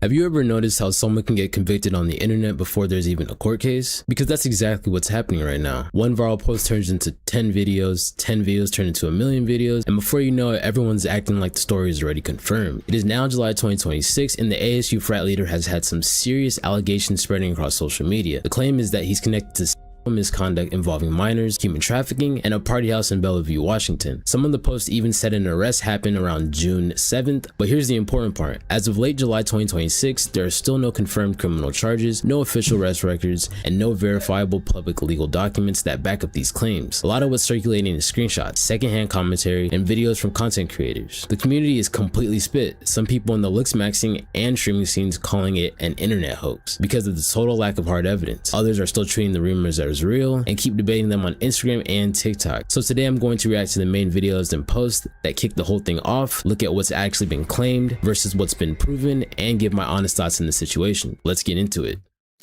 So we have This Is Actually Evil by Coach Knowlton, an amazing creator. Feel free to check him out and let's see what he has to say about the ASU frat leader. He is basically a looks maxer / fitness influencer. It just seems that all of the clavicular orbiters doing weird things right now, including himself. Another cheese pizza situation in the looks maxing / fitness community. Again. Disclaimer, this video is educational and informative in nature. Do not contact anyone shown in this video. Also, this video is discussing steroids. Do not use steroids. This is entirely for educational and entertainment purposes only. All right, I want to be serious with this one because it's a bit touchy. The internet has made up their mind about this situation already, and honestly, I get it. The name blowing up right now, you've probably heard of it. The ASU frat leader, or Varus, he is basically a looks maxer / fitness influencer who has had some pretty serious allegations made in the past several days. Essentially, there is some pretty dark stuff going on with minors, and there is some of this that is true and some of this that is completely unproven. 100%. We do not know if any of this is fact. We've been given a bunch of information, and from what I know, I am leaning towards the possibility that Varus is involved to some degree. Even if it's just 1%, I believe that he should be criminally convicted and charged. Anything involving minors, especially to this degree, is downright horrendous and should be looked at as life in prison or the death penalty, in my opinion. And there is a lot of evidence, and the evidence doesn't look so good. So here's what I'm going to do. I'm not here to tell you that he did it. I don't know that. You don't know that. Nobody commenting about the situation knows that. What I do want to walk through is what has been presented thus far, and hopefully, as an adult, you can come to your own conclusions on the situation, which, to be fair, I think will be pretty easy for you after you see what I have to provide. Because genuinely, there is a real case buried in all this. It's just that maybe it's not the one people think, so I want to be careful with how I proceed with this, because all of this is just seemingly vague. It's a lot of vague posting. You'll see what I'm talking about. And I'll, of course, like flag you when I notice this, because All right, chat. So it looks like y'all, I wanted some gaming earlier, earlier than planned. So what we're gonna do is we're gonna watch a short video and then get into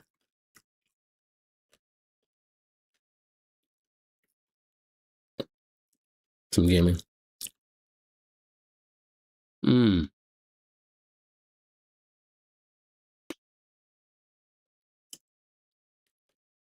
The worst college love life part 1. Let's do it.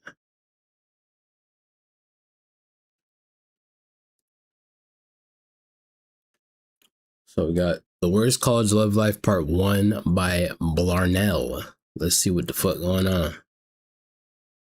Take my clothes off, got everything on display.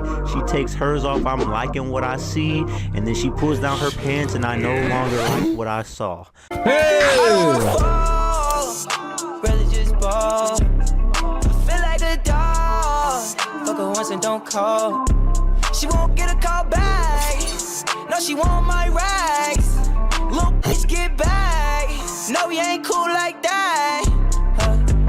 She wanna eat off my plate. W intro. Yep, that's me.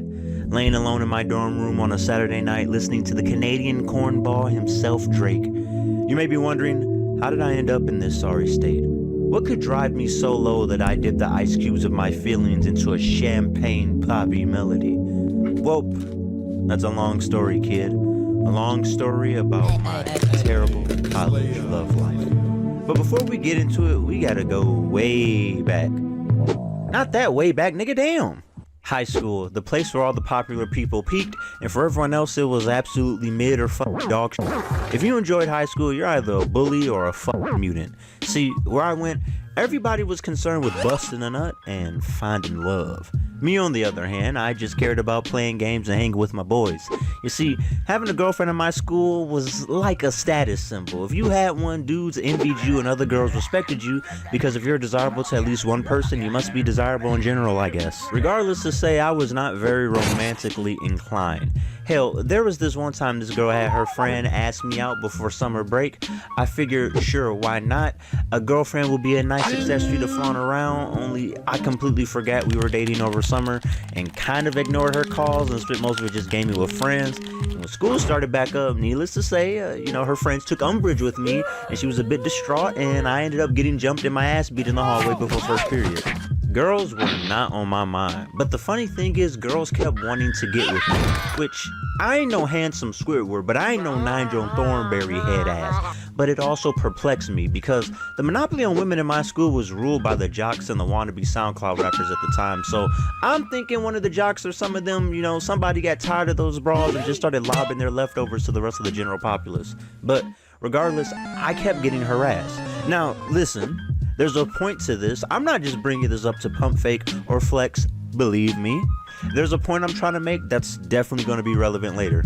I had the mindset that I didn't want to be with anybody. I made no efforts to get in a relationship, yet despite this, girls would just harass me. Not random girls. This is true, like, especially if you're not objectively ugly. If you're just chilling, kind of doing your things, you will naturally attract women. Like, they'll just notice that. They'll be like, oh, like, this dude nonchalant, he's chill, And it kind of gives them a challenge, like something that they want to obtain, like a reward. So you'll attract women that will obviously try to get you. And so I see where he's coming from. I've had this experience here and there throughout life, a girl that I didn't realize fucked with me. One day had her chance, shot her shot, and things go from there. but girls that I knew that were in my friend circles. But regardless, you know, they would randomly kiss me when I'm looking away, shoving their fingers up my butt and in my mouth when walking in the hallway, sniffing me, telling me how good I smell, and just generally being too close in my fucking orbit. Then I had a theory I went on to later name the inverse ovary attraction theory. And this theory states that the more standoffish and disinterested you are in female attention, the more it will be drawn to you. Bullshit. And this is true. I don't know if there's an actual name for this clause or this theory, this action that happens. But like I said earlier, like the more standoffish you are and the more disinterested you do act, it does tend to attract women. Why? I don't know. I couldn't even tell you from an evolutionary standpoint why this works, but it probably has to do with like not being able to have something, you know? You typically want the things you can't have. That's why reverse psychology works in so many different ways when it comes to this aspect. But yeah, I see where he's coming from. I've seen this for sure. You say, but when I noticed this, I decided to put it to the test. There was a girl in one of my friend groups who was kind of a dick to me, but I ain't even gonna lie, I was low-key feeling her. You know, I'd always do the lame nigga, can I get a hug around her, compliment her a lot, and just generally being all up in her ass. But eventually, I got tired of her mid-ass attitude towards me. I started just saying, fuck her. So for about a week, I stopped gassing her up and giving her attention, and then, what do you know? I'm getting them hey text messages. But I keep it going. So one day, I'm in the doorway talking to my friend while he in his chemistry class before I gotta go to wherever the fuck I need to go to at the time, where usually I greet the girl in question first and then chop it up with the homie. I just ignored her. And this other girl joins in our convo to tell us, you know, she saw our YouTube video me and my dude made, and she thought it was funny, showing us some love and shit. And then here she comes, just says nothing, and gives me a hug and says hi. And I was like, oh my God, I was right. I've cracked the code. I understand women. I figured out the mysteries of the mythological woman. Spoiler alerts, I didn't. No, the fuck I didn't. But at the time I thought I did, but I didn't. Unfortunately, women are not a monolith and don't all think the same. And as much as I'd like to extrapolate my sample size, you know, of women that confirmed my theory and put it to the general populace, that's just not how it works, even though it would be a lot fucking easier if it did. Fast forward, I graduate from high school and the standardized test it wrote in on. I'm in college on my own, doing my own thing, still kind of get it adjusted. And you know, after a few months hanging with the boys and staying up all night playing games, it just wasn't doing it for me anymore. My childhood fantasies were no longer hitting the same itch. I started to long for companionship.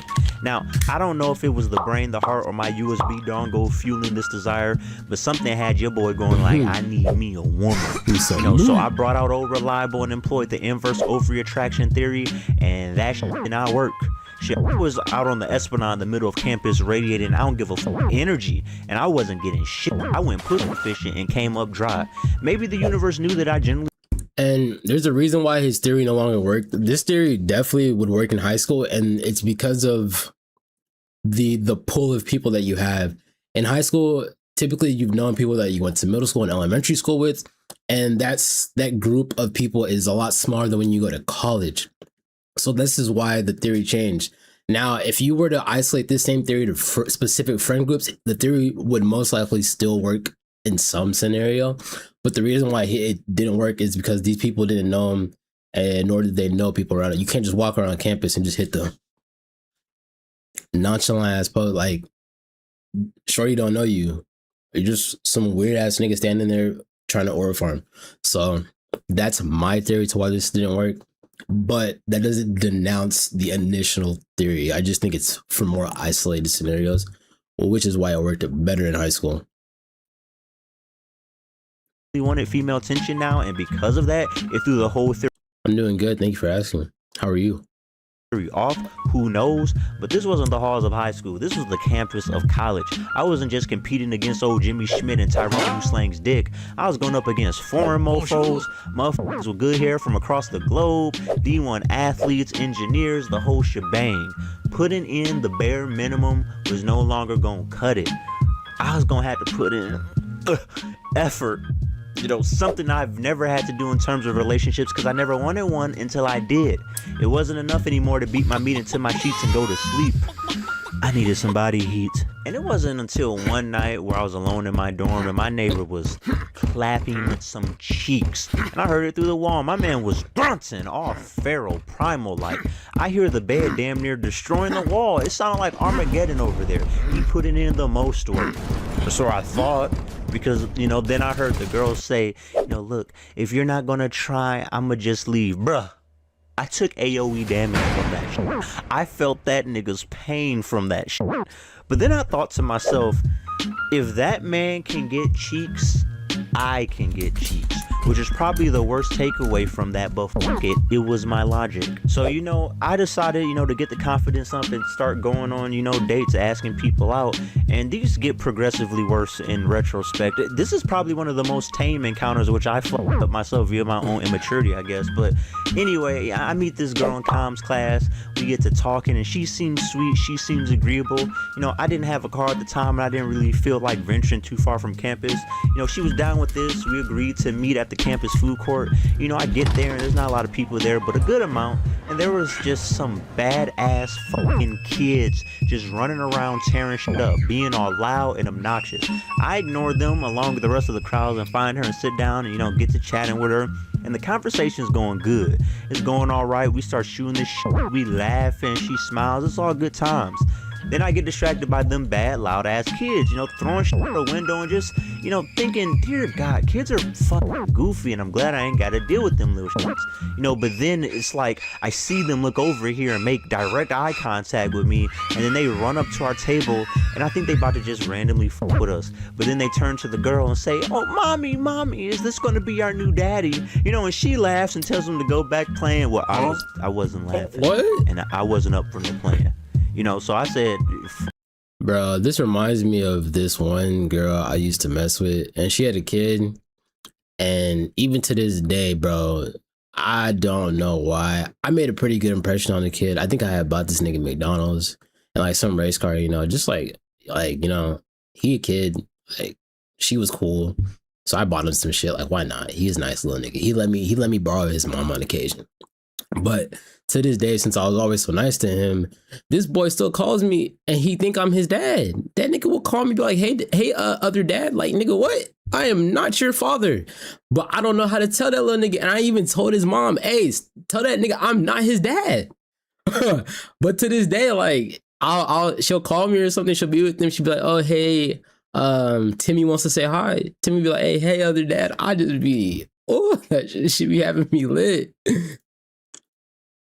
all that at the time, so I got up and said this ain't gonna work and just dipped the fuck out of there. I could barely take care of myself at the time. I look like being a stepdaddy. That shit was a trap and I almost got caught in that shit. Nope.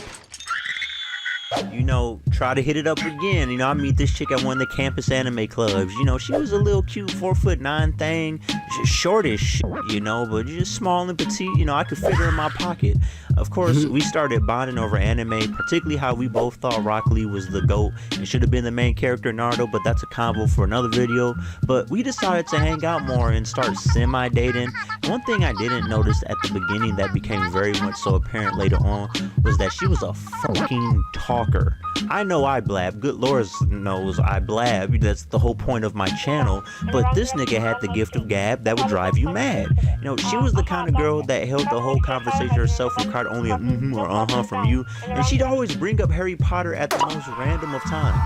Like, everything to her wrapped back around to Harry Potter, but I dealt with it, which was fine for me, because, you know, women love good listeners. Most women just want a dude to listen to them fucking babble about facts.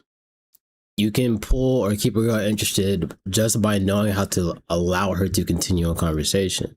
A lot of gun huns, oh wow, that's crazy, will get you a long way, my boys.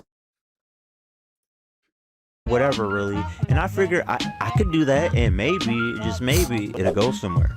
You know, so one night she come on over to watch Howl's Moving Castle, some Studio Ghibli joint. We snuggled up under the covers, we shoulder to shoulder, all cuddled up, and look, nigga, my neurons were activated, all right? Your boy was on hard mode, all right?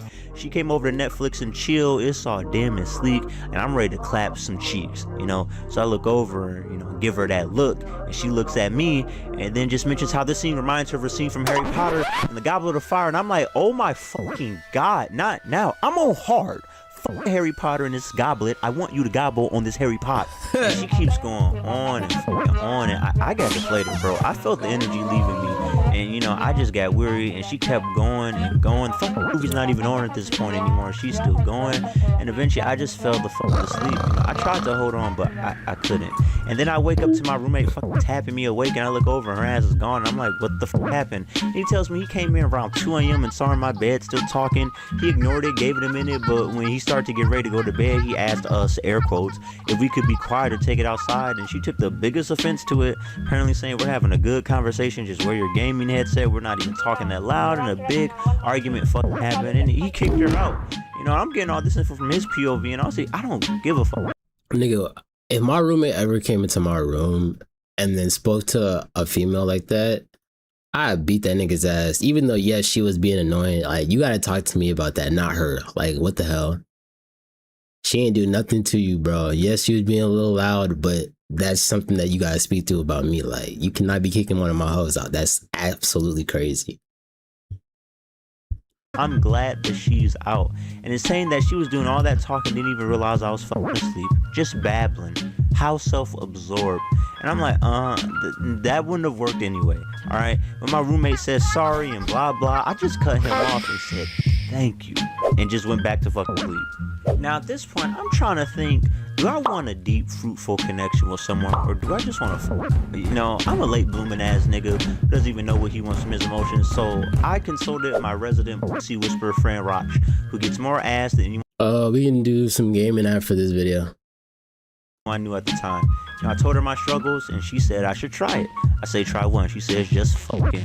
I should find someone that's DTF. I mean, it's a college campus. I can find someone and just go from there. You know, no connection, no nothing. It's what she does, and admittedly, it's been working for her since we got on campus. You know, she was the stud savant. But it made me kind of nervous because as I recapped in my high school endeavors, I wasn't interested in women. So essentially at this point, I was a flat out virgin. I didn't know anything about fucking. Everything I knew or thought I knew was from vids from X-Hamster. There's no goddamn way my dick was gonna bend the way them dicks was been in them videos. But I kept this to myself and told her, fuck sure, you know. So she took me on a night of the town. We hit up a frat party, you know. She basically pushed me into the social deep end because she found her some groupies and went off to do her own thing and shooed me off to do mine. So as I'm wandering around, I eventually catch out of this, you know, pretty little blonde girl, and she pulls at me, tells me she likes my outfit. I say the same, and we exchange some meaningless dialogue, you know, but then she eventually asks if I want to make out. I hesitate. I look over at Roch and affirm my decision. I say yes, and we start making out. And it became readily apparent that this motherfucker was down in them hoes, bro, because I inhaled a whole distillery of White Claw sucking face with her. But also, like I said, I didn't date much before this, so I don't know what to do with my tongue while making out. I'm basically jousting with this broad's uvula. I don't know what the fuck I'm doing. But eventually she pulls off me and grabs me by the arm and leads me to the upstairs of this house. You know, I look back down at Roch and she catches my look, gives me a thumbs up, and I'm going up there, you know, I'm starting to think, you know, this clearly about to lead into some freaky stuff. And I'm wondering, like, do I want my first sexual experience to be with some random half-buzzed white girl on some random frat party on a random Thursday night? Unfortunately, none of these thoughts are being processed by the head that was required for the processing at the time, so I just go with it. You know, so she pulls me into the bathroom, we do a little more making out, she leads me to sit down the toilet, she starts unzipping my pants, and I'm thinking, holy shit, I'm about to get top. Like, it's about to happen. Oh shit, I don't know what to do. Like, should I give her a little pat slap on the face with it? Like, do I pat her on the head like she's a dog? And, you know, I don't know what the fuck to do. You know, but I figured this is more of a passive, you know, activity. I really just gotta sit here and just, you know, enjoy the show. And as I look back down, and as she's, you know, pulling me out, you know, I look at her and I'm like, are you okay? Because she's looking kind of fucked up. And she says, yeah. And I'm like, you sure? Because again, you're looking kind of fucked up. And she kept insisting she was fine, and she was not fine. The bitch threw up all on my lap, all on my neck. And I just sat there. I just sat there and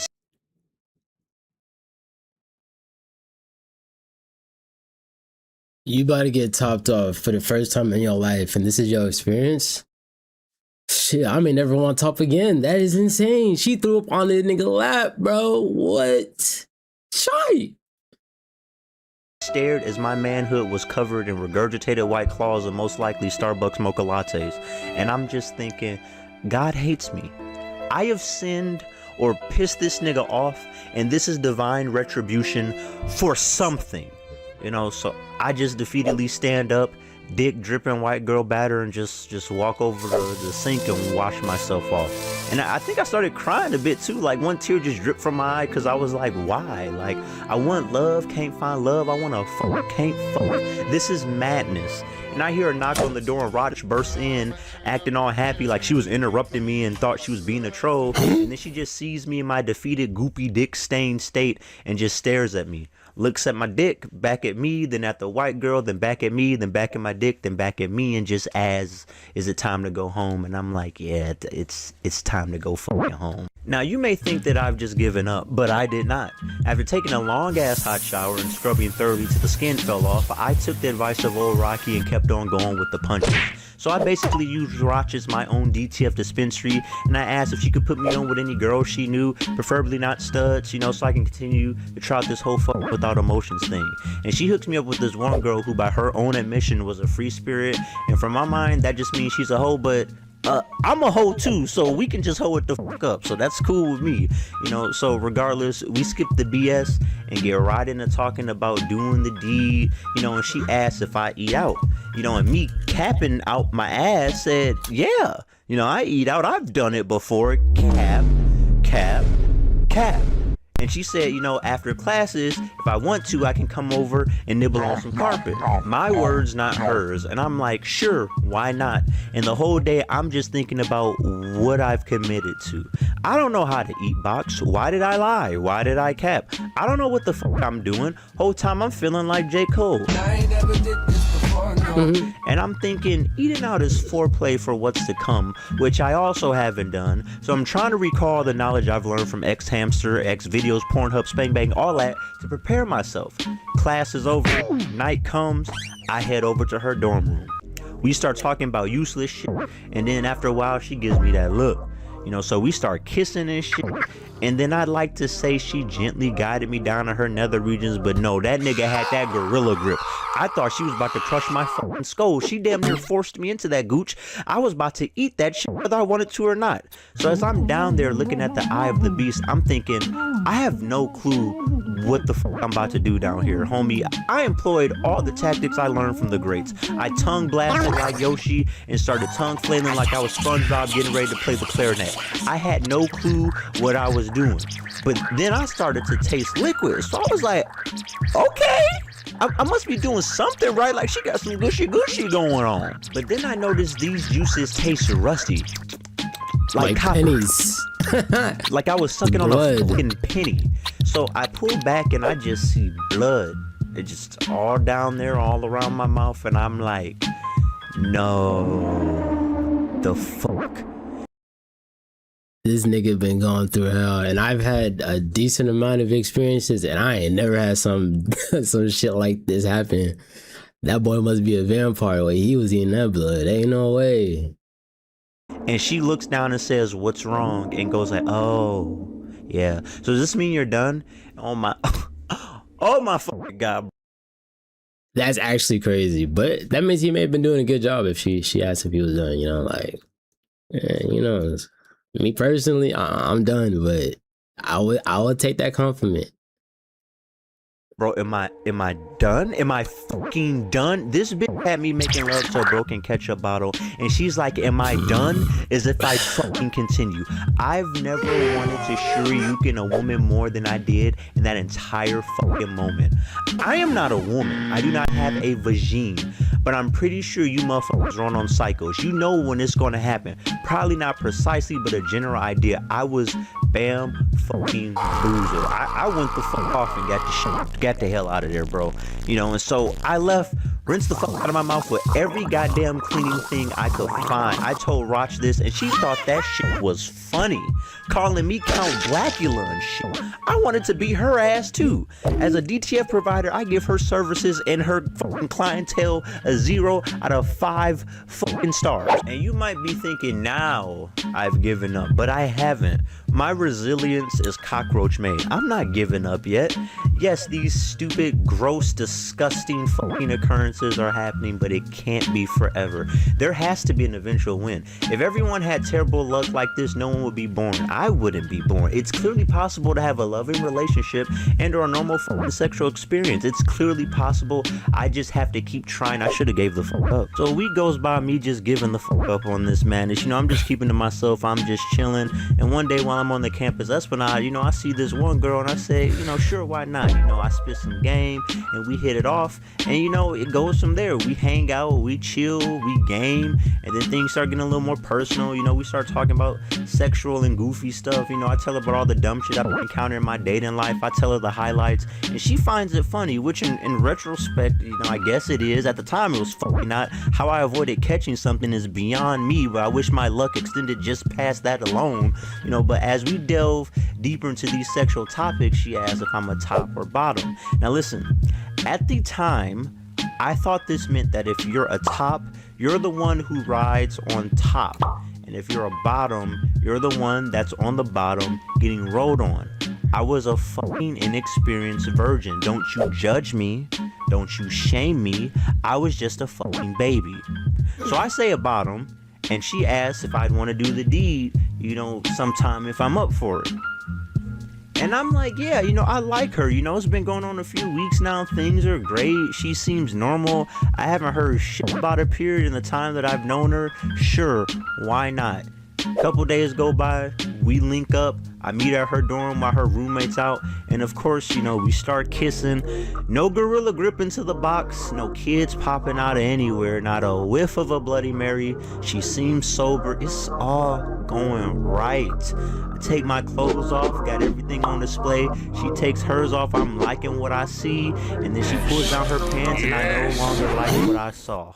A big old log of a dick and some boulder nuts just flop down by a very insultingly large margin, mind you.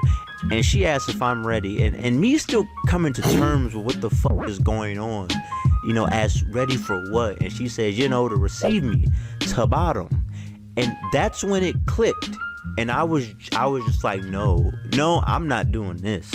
I don't give a fuck if it's a misunderstanding. I'm irritated. I'm not about to let you fuck in my ass. My butthole is an exit only. It is a do not enter. I get sore when one of my turds comes out too wide. Ain't no way I'm letting this nigga stick the Empire State up my shit.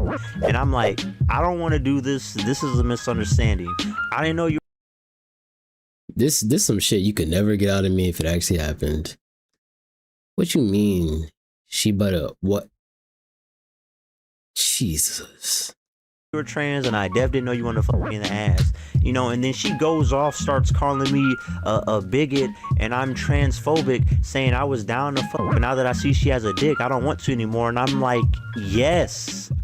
I thought there was only one dick going into this equation. Now you add yours, and now it's dick squared. I didn't know this was the math problem I was signing up for.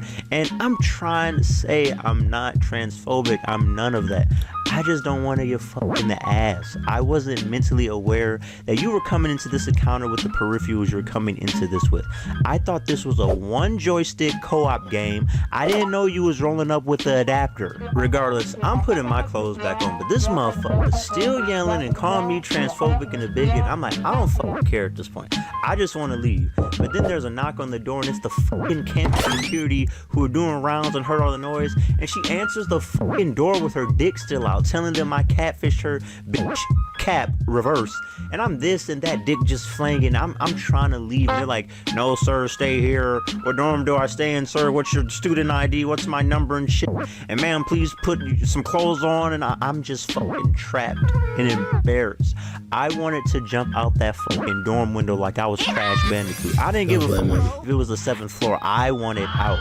But eventually she gets told to put on her clothes and everything gets resolved, air quotes, and I'm like, you know, allowed to leave, and she calls me a fucking prick on the way out, which was the problem. I didn't want to get fucked by her prick. That was the whole problem. So as I'm walking back to my dorm late as fuck, I'm just defeated. I'm depressed. I think I was crying a bit again, and I just stick my middle finger up and say, fuck you, God. And God probably like, what do you say fuck me for? I ain't got shit to do with this. But anyway, I returned to my dorm, defeated, weak, and I just strip and collapse in my bed. Which brings us back to my sorry state of affairs in the beginning. My fledgling love life was trash, and I had given up on all hope. But then there was a knock on the door, and I forced myself to get up to open it. And when I do, it's one of the security guards that knocked on the door back in Penny the Pie Pricker's dorm, and apparently I left my meal card in her dorm and she was returning it to me. And I say thanks, and I do a double take, and I'm not gonna lie, I was thinking she was kind of cute. Now you may be wondering, did this lead to anything? And the answer is yes. You may also be wondering, was the result good? And the answer is, of course it fucking wasn't. If you know anything, know that as far as college was concerned, matters of the heart and sex were terrible for me. And it all fucking sucked. But that's for a part 2, because for now, I'm done retelling and reliving this shit. And shit, honestly, I think I might need therapy. Hey, W video. Shit, it can be hard out there for us men. And if you a young buck trying to get some play, just know that consistency is key. Even if you go down, you gotta keep trying. If you ain't into that, that's also respectable. But I do appreciate you guys for watching this video. If you guys are new, go ahead and drop a like, subscribe. If you are on mobile, please hype the video up. It does help me out hella. We drop it almost every day. And I appreciate you guys, and I'll see you guys in the next one. Peace. Shit, bye. Alright. None of the boys hit me yet. Let's see something.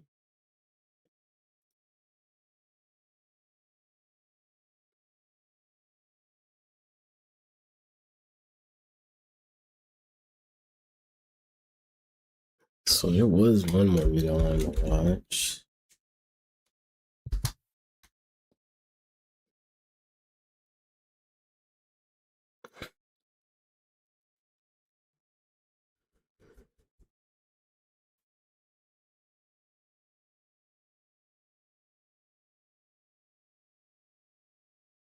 So what's the more in this?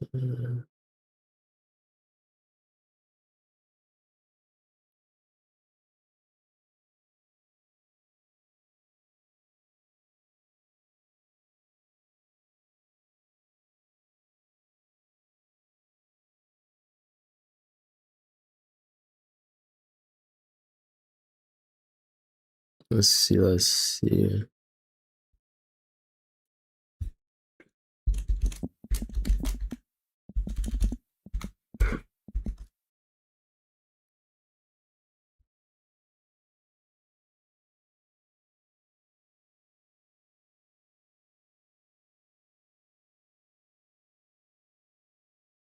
Alrighty, chat.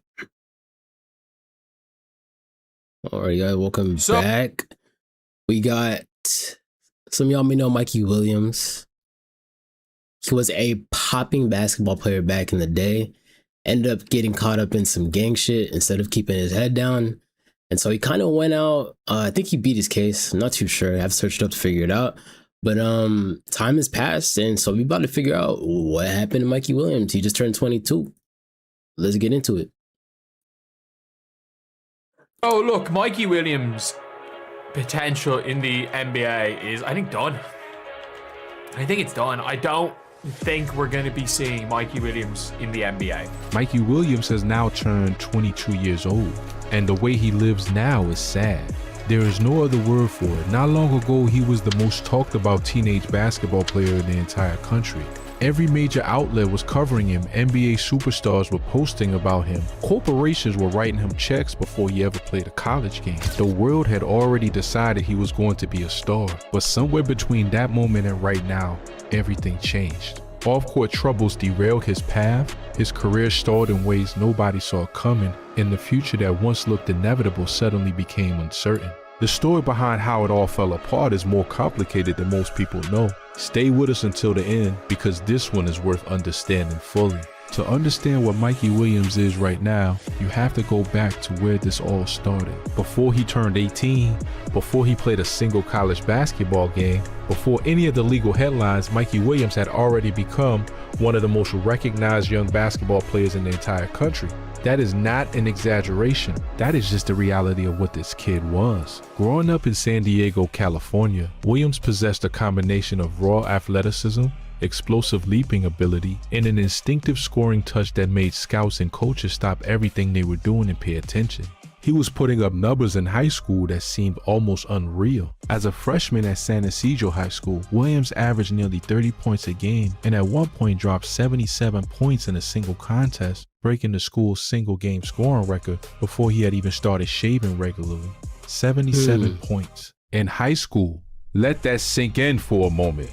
But what truly separated Mikey Williams from every other talented teenager in America was not just what he could do on the court, it was what he was building off of it. At a time when social media was beginning to transform how young athletes were discovered and marketed, Williams arrived at exactly the right moment with exactly the right skill set and exactly with the right skill set, which is what makes this so sad.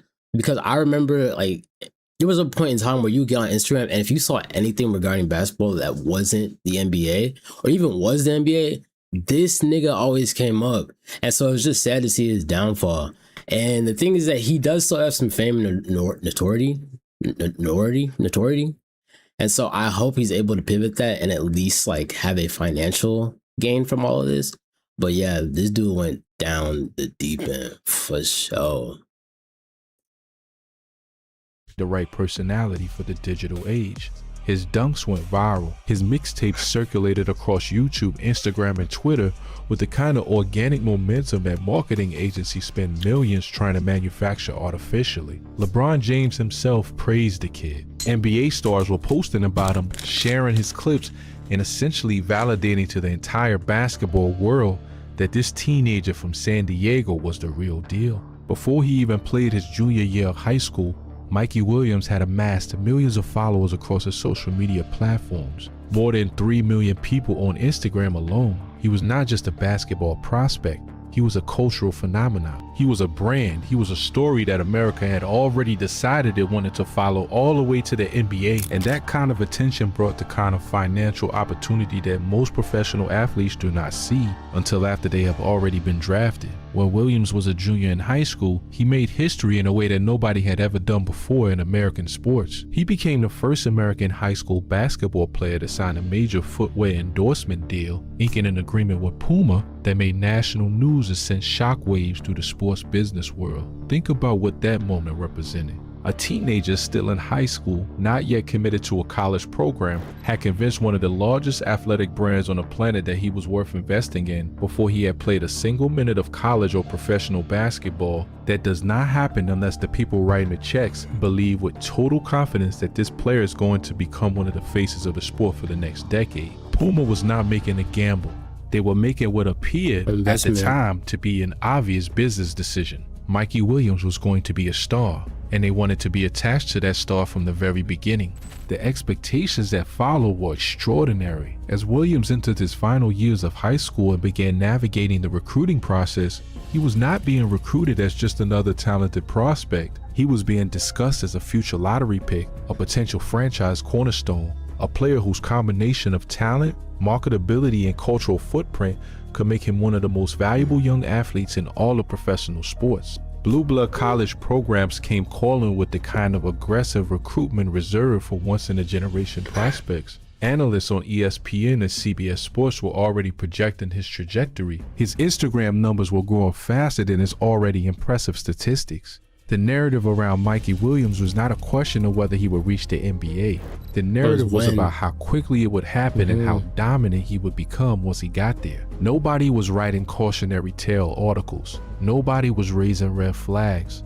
The entire basketball world was simply waiting for the next chapter of what everyone assumed would be an inevitable success story. On November 5th, 2022, Williams made it official. He committed to play college basketball at the University of Memphis under head coach Penny Hardaway, himself a former NBA star. and one of the most respected names in the sport. The commitment was another headline, another moment that validated the trajectory everyone had mapped out for this kid. Memphis had a history of producing NBA talent, and pairing Penny Hardaway's coaching pedigree with Mikey Williams' unique combination of skill and stardom seemed like a perfect match. The basketball world applauded the decision. People circled the date of his college debut on the calendar. Everything was moving exactly the way everyone expected. And then on April 13th, 2023, everything stopped. Word broke that Mikey Williams had been arrested in San Diego County following a shooting incident at his home. The details that emerged were serious and immediately alarming. According to prosecutors, a car arrived at Williams' home carrying several individuals, and shots were fired at the vehicle. The arrests generated national headlines within hours. And so see, just off of that, like, people pulled up on him and he was protecting himself. Obviously, we don't know the whole situation, but just off of what this YouTuber just said, you would think nothing wrong. Now let's see what old boy has to say about this. Every sports outlet in the country, every basketball analyst, every fan who had followed his rise with excitement was suddenly talking about something that had absolutely nothing to do with basketball. The story that had been building toward a triumphant college debut and an inevitable NBA future had taken a turn that nobody had anticipated and nobody quite knew how to process. One moment, Mikey Williams was one of the most celebrated teenage athletes in America. The next, he was facing criminal charges that carried the potential for a decades-long prison sentence. The legal case that unfolded was as serious as anything a young athlete in this country had ever faced at that stage of their life. Prosecutors filed 9 felony charges against Williams, including multiple counts of assault with a deadly weapon and charges related to firing into an occupied vehicle. 9 felonies. For context, a single felony conviction in the state of California can permanently alter a person's life, eliminating employment opportunities, professional licenses, and in the world of professional sports, raising the kind of red flags that organizations simply cannot ignore. 9 of them stacked against a 20-year-old kid who had been, just weeks earlier, preparing for his college basketball debut, created a level of uncertainty that was almost impossible to overstate. The Puma deal, the college commitment, the NBA projections, the millions of followers, none of it mattered anymore because all of it was suddenly secondary to the question of whether Mikey Williams would be spending the foreseeable future in a courtroom or in a prison cell. The University of Memphis responded the way any institution would when faced with that level of legal uncertainty. Williams enrolled at Memphis in the fall of 2023 and took online classes, but the basketball program did not allow him to practice or participate with the team while the criminal case remained unresolved. Months passed, his teammates were getting better, building chemistry, developing under Penny Hardaway's system while Williams was watching from the outside. The development that should have been happening was not happening. The college experience he had planned for, the basketball growth he needed, the exposure in front of NBA scouts that every young prospect depends on, all of it was on hold. For a player whose career depends on maintaining and building on momentum, standing still during what should have been a defining developmental period was a quietly devastating blow that did not get nearly enough attention in the coverage of his legal situation. The legal process finally reached a conclusion in November 2023 when Williams entered a plea agreement. He pleaded guilty to a single felony count of making a criminal threat, which represented a dramatic reduction from the original 9 felony charges that prosecutors had filed. By accepting the plea deal, he avoided the possibility of the kind of extended prison sentence that would have ended not just his basketball career, but fundamentally altered the entire course of his life. The court sentenced him to a year of summary probation. Eventually, as he complied with the terms of that agreement, the felony charge was reduced to a misdemeanor, no jail time. A path forward that, at least legally speaking, gave him the chance to return to basketball.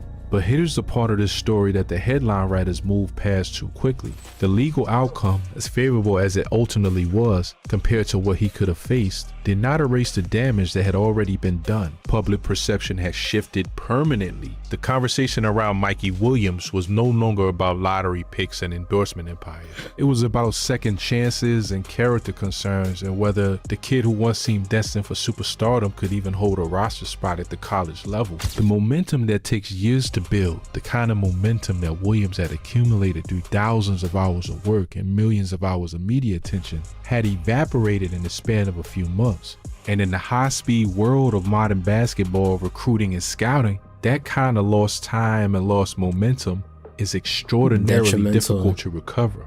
Puma ended its endorsement partnership with Williams following the controversy. The deal that had made history, the agreement that had positioned him as one of the most marketable young athletes in the country before he ever played a college game, was gone. Other sponsorship opportunities that might have materialized in a world where his trajectory remained uninterrupted simply never arrived. The business infrastructure that had been quietly assembling around the idea of Mikey Williams as a future superstar quietly disbanded. Companies that were once eager to attach themselves to his rising star were now calculating the reputational risk of being associated with a player whose name was primarily appearing in legal news coverage rather than basketball highlights. The financial consequences of that shift were enormous. We are talking about millions of dollars in projected earnings, opportunities that, once lost at that stage of a young athlete's career, almost never return in the same form.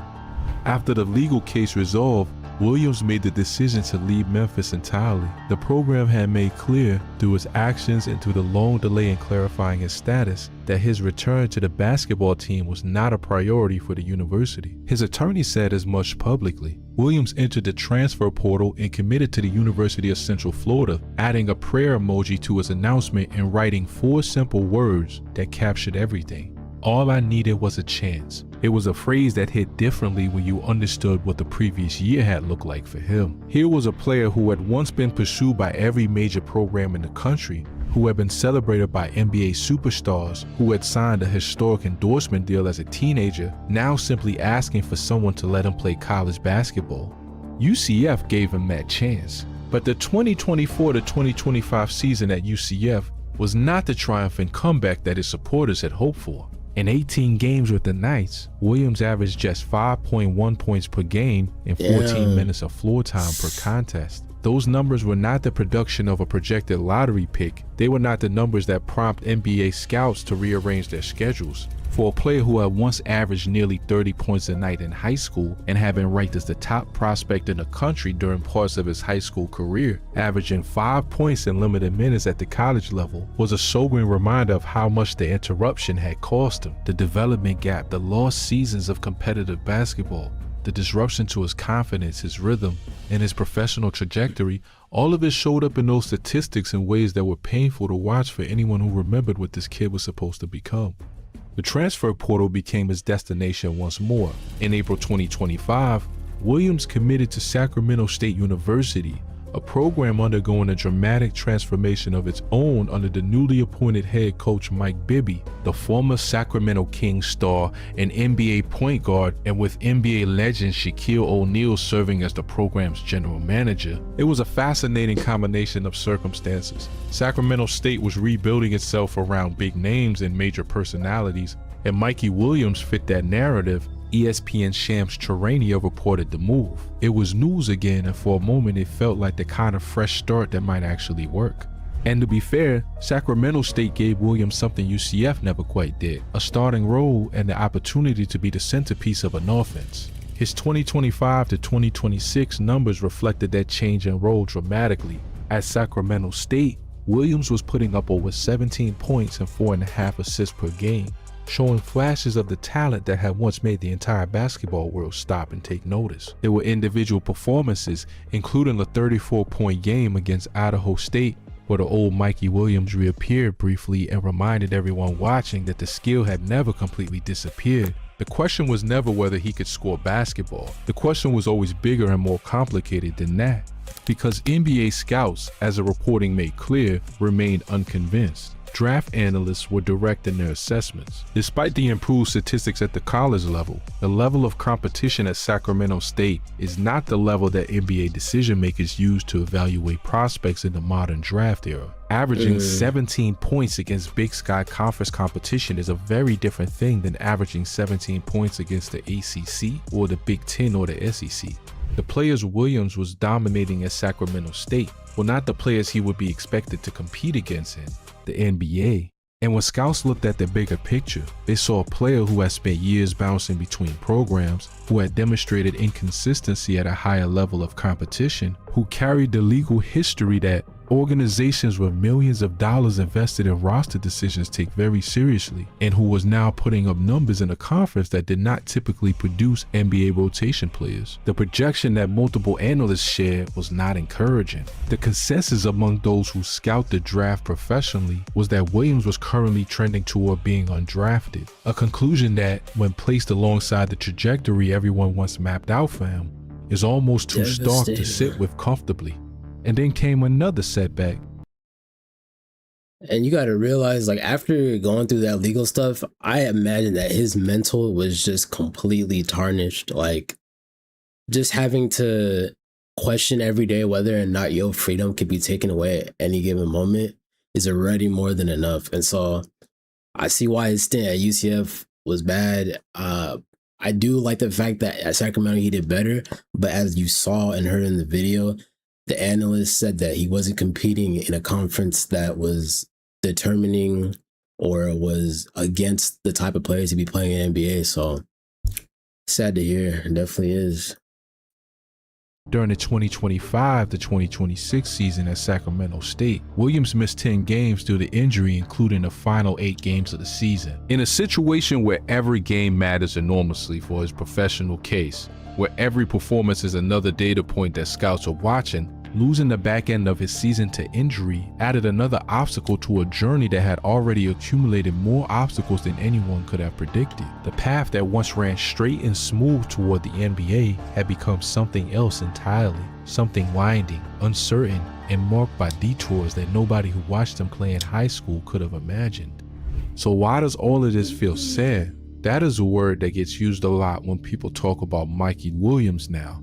And it is worth understanding exactly what that word means in this context. The sadness is not simply about the legal situation, as serious as that was. The sadness is not simply about the statistics or the transfer portal or the endorsement deals that disappeared. The sadness comes from something deeper and more human. It comes from watching enormous potential, the kind of potential that appears genuinely once in a generation, get redirected by a series of decisions made when a person was still a teenager. It comes from understanding that the gap between who Mikey Williams appeared to be at 17 and who he has become at 22 is not the result of a lack of talent. Scouts who have watched him closely will tell you that the athleticism is still there. The burst, the court vision, the ability to get to the rim, none of that vanished. What happened was something that no basketball drill can teach and no coaching staff can install. What happened was the irreversible loss of time, momentum, development, and a singular window in a young player's career when everything is either accelerating toward a destination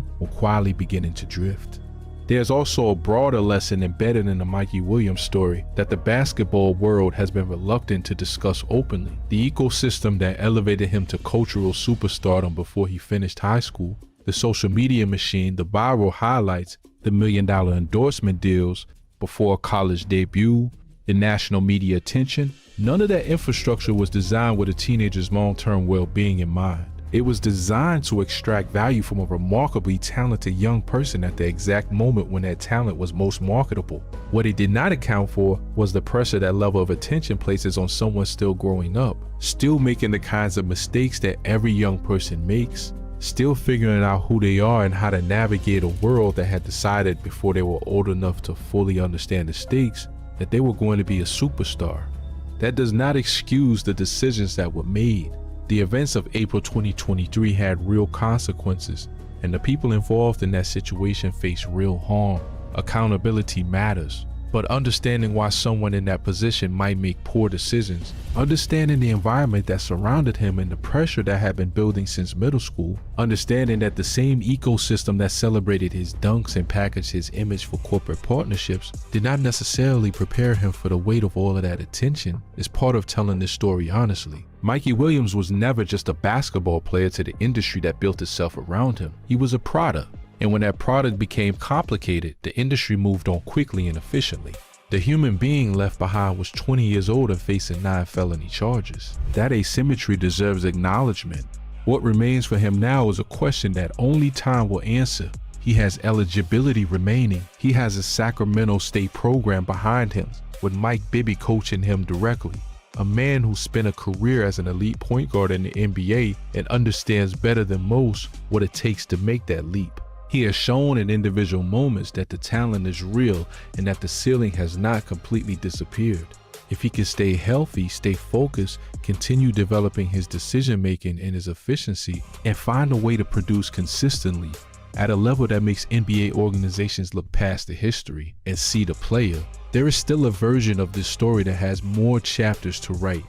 But the honest assessment, the one that is supported by the evidence and the reporting and the draft projections and the statistics, is that the road to the NBA from where Mikey Williams stands right now is genuinely difficult. It is not impossible. Players have come back from harder situations. Basketball has a way of rewarding persistence and punishing premature conclusions, but the comfortable, inevitable path that everyone assumed he was walking is long gone. What exists now is something harder, longer, and far less certain. So here's where we stand. Mikey Williams grew up in San Diego and became one of the most celebrated high school basketball players in American history before he was old enough to vote. He made history as the first American high school player to sign a major sneaker endorsement deal, partnering with Puma in an agreement that signaled to the entire sports business world that this teenager was going to be a superstar. He committed to Memphis under Penny Hardaway, carrying the expectations of an entire sport on his shoulders. Then came April 13, 2023, the arrest and 9 felony charges, the national headlines that shifted everything.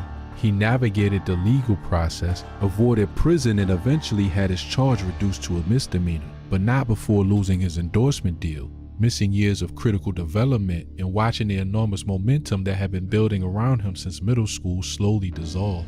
He transferred to UCF and averaged just over 5 points in limited playing time. He transferred again to Sacramento State, where he found a starting role, put up better numbers, and played under Mike Bibby and Shaquille O'Neal in the program trying to build something new. He missed the end of the season with an injury, and he currently sits at 22 years old outside of any serious NBA draft conversation, still searching for the breakthrough that once appeared to be a foregone conclusion.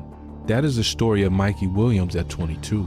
And what makes it genuinely sad is not any single piece of it in isolation. What makes it sad is the totality of it, the gap between what was and what is. The gap between the teenager who made LeBron James stop scrolling and the young man now grinding for minutes at Sacramento State. The gap between the Puma deal that made history and the transfer portal submissions that barely make news. Not because he is a bad person, not because he lacks talent, but because of decisions made in a difficult moment at a young age, in a life that had been under intense public scrutiny since he was in middle school, and because the basketball world does not wait for anyone to figure themselves out. At 22 years old, Mikey Williams still has time. There are still chapters left to write, still games to be played, still moments where the talent that made the whole world pay attention could emerge and change the conversation. The next stage of his career is not written yet, but the one thing that is certain is that whatever comes next will need to be earned in a way that the original version of his story never required. Because that version, the easy version, the inevitable version, the version where a kid from San Diego walks straight from high school highlights to an NBA roster with a Puma logo on his shoes and millions of fans watching every step, that version ended on a spring night in April 2023, and it is never coming back. What comes next is up to him. And that might be the most important thing anyone has said about Mikey Williams in a very long time. If this story hit differently than you expected, drop your thoughts in the comments. Man, yo, shout out Mikey Williams. One thing I'm gonna say, shit, you're not done until you quit. So if you hear this, Mikey, keep going. I feel like you can get to it. It does suck that all the stuff happened in the past, but it's about what you do now. And you already know the vibes. But if you guys did like this video, go ahead and drop a like. I do post almost every single day. We be in here, we be streaming, we be gaming, we be having fun. And I hope you guys enjoyed. If you are on mobile, go ahead and hype this video up. And I hope you guys have an amazing night/day. And I'll see you guys in the next one. Peace. All right, chat, we're gonna take a little break and then we're gonna hop into some gaming. Have you ever noticed how someone can get convicted on the internet before there's even a court case? Because that's exactly what's happening right now. One viral post turns into 10 videos, 10 videos turn into 1 million videos, and before you know it, everyone's acting like the story is already confirmed. It is now July 2026, and the ASU frat leader has had some serious allegations spreading across social media. The claim is that he's connected to misconduct involving minors, human trafficking, and a party house in Bellevue, Washington. Some of the posts even said an arrest happened around June 7th, but here's the important part. As of late July 2026, there are still no confirmed criminal charges, no official arrest records, and no verifiable public legal documents that back up these claims. A lot of what's circulating is screenshots, secondhand commentary, and videos from content creators. The community is completely split, some people in the looks maxing and streaming scenes calling it an internet hoax because of the total lack of hard evidence. Others are still treating the rumors as real and keep debating them on Instagram and TikTok. So today I'm going to react to the main videos and posts that kick the whole thing off, look at what's actually been claimed versus what's been proven, and give my honest thoughts in the situation. Let's get into it.